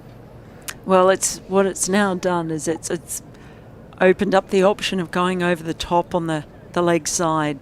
Baker again, and she beats Glenn outside the off stump. So it becomes 10 off 9.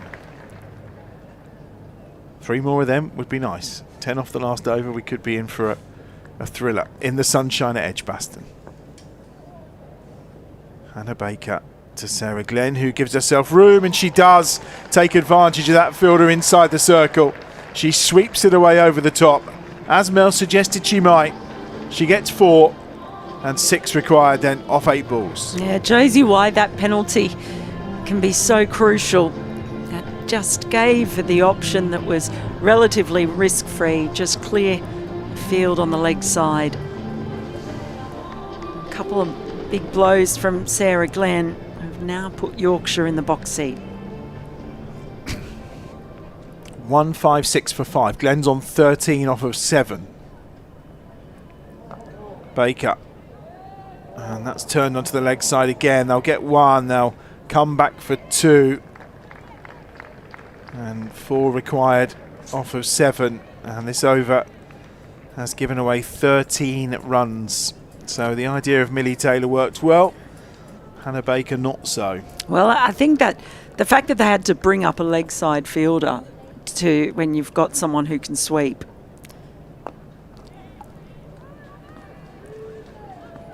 Amusa and Kumar will pick it up. The damage, isn't it? That is the damage off that now, with 1 over remaining and just 3 runs required for victory. Well, hindsight is a wonderful thing. Obviously it worked really well with Millie Taylor, but when you've got Suren Kumar, Mary Taylor and Em Arlott, who, well, we saw Suren Kumar bowl at the death against Lancashire. We know what Em Arlott can do. We've seen Mary Taylor be effective in the latter stages of these games. It was a big call to go with the leg spinner. Yeah, it was a big call. I suppose they felt they needed to take the risk. It had come off in the previous over, but now Em Arlott, what a position. She's been terrific for them, but she's now got 3 runs to defend in the last over.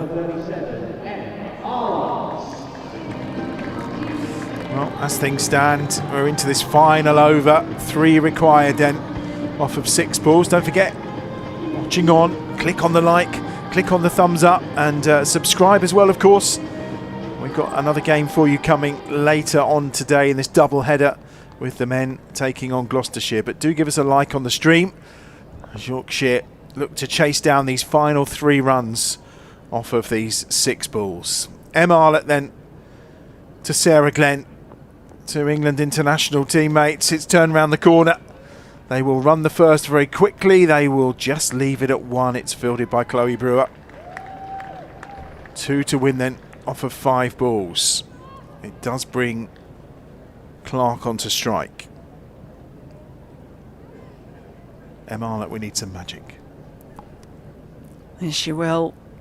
Sarah Glenn is the one who's played the big shots. Been an impressive bit of late innings hitting from Glenn, but now she's up the other end. You just saw that little conversation. I wonder if she's just saying to her, just get down the other end. Give me one last shot. Clark's on 14 from 17. 2 required. Sweeps it into the leg side. And there's just going to be 1 more to the total. Scores are level. They move on to 161. And just 1 required now with 4 balls remaining. Well, we thought 161, chasing 162 was a total that would be really competitive, and it's proved to be as we're into the final over. But just that quality from the top order from Yorkshire. Yes, Jess Jonathan and Lauren Winfield Hill. It was that one partnership. Jonathan in particular played an outstanding innings. Just took a nice big chunk out of the target. On to Glenn, and she picks that up into the leg side. And the cheers from the Yorkshire supporters are loud and clear. They've won their 2nd game in the Vitality Blast. It's back-to-back victories for them, and it's Sarah Glenn who's finished the job. 21 from 11 balls. Clark finishes with 15 off 18. And the Bears end up falling short in terms of restricting this Yorkshire side. It's a victory by 5 wickets for the bottom team in the competition, and that just about ends the hopes of the Warwickshire Bears reaching the last 4 and the finals for consecutive seasons.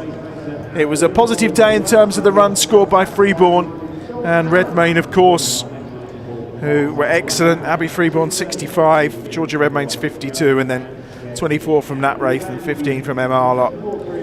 And then with the ball, full credit to Arlott there, not finishing her 4 overs, but with 2 for 27. Millie Taylor's 2 for 29.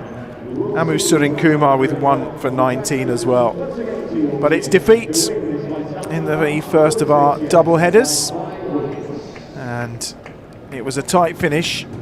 But that inability to remove Jonathan and Winfield Hill ended up costing them dear, and that was the early batting of Campbell. They did manage to get rid of her quite cheaply, but not after she'd managed a fairly lusty blow. And well, we mentioned at the time, no 6s in the Bears innings, but there were plenty of them running around for Yorkshire. That was the first wicket. This was soon after as well. Good catch from Georgia Davis. Yeah, they got the early couple of breakthroughs, but then Jess Jonathan, Lauren Winfield Hill, it was an outstanding partnership, and it was actually Jess Jonathan who did most of the scoring, and they just put their foot down and motored ahead of the required run rate. A little bit lucky on occasion, but mostly it was just really good positive stroke making from Jonathan. So no, there wasn't anything particularly funky or fancy about it, just good batting. But Warwickshire weren't helped by the fielding mistakes. There were a few of them along the way, including one dropped catch by Davis, but it was just this one partnership that really did all the hard work for Yorkshire in chasing down that total. Yeah, I think probably the Bears didn't as bowl as well as they have in the last few games at times, particularly to Jonathan and Winfield Hill, and I think that was part of the issue as well. It was a combination of very good batting from those two, and they almost seemed to put the Bears' plans in disarray, even though they probably had very good plans to them. Obviously when Stair Callis came in, they dealt with her fairly swiftly, but it's a tough one to take in the sunshine at EdgBLASTon. That's for sure, and it does end the opportunity really to qualify for the knockout stages of the competition. Tough day for Hannah Baker as well. That was a big shot down the ground from Jess Jonathan, and that full toss well dispatched too. There were quite a few boundaries in total throughout that Yorkshire innings. I think Lauren Winfield here only with a 4. That was the wicket that we just thought all of a sudden might make a difference, and then Stair Callis up in the air. It was 2 wickets in 4 balls, and we thought, well, we're game on here. Lucky outside edge. And they did manage to sort of drag it back, Warwickshire. They set a trap for Winfield Hill. She'd been starved of strike, and she fell into it, straight to Redmayne. Well, that was one of 4 sixes in the innings. Bears didn't manage any today, and that ability to clear the ropes certainly makes a difference. Sarah Glenn with one of them there, and a crucial boundary that really broke the back of that run chase in the penultimate over. And the winning runs from Sarah Glenn to get a 5-wicket victory for Yorkshire. As we say, only their second of the campaign, but they're running into a little bit of form at the end. And when you look through the quality within that side, we said it all at the start of the day, a very good Yorkshire team, very good individuals who on that day, if they perform to their ability, can beat anybody. And they have beaten the Bears by 5 wickets here at EdgBLASTon. One more game to come then in our double header today. Of course, that is the men's game. That's going to be underway stream-wise at about 3:10 today. So we'll be back for that at about 3:10. Got a couple of guests joining us today as well. Georgia Redmayne being one of those. So if you post any questions for her, we'll be putting them to her when she joins us a little bit later on. So 3:10, it'll be a brand new stream. If you've liked this one and maybe subscribe to this one, then hopefully you can join us later in the day when the men take on Gloucestershire. But for now, thanks for your company.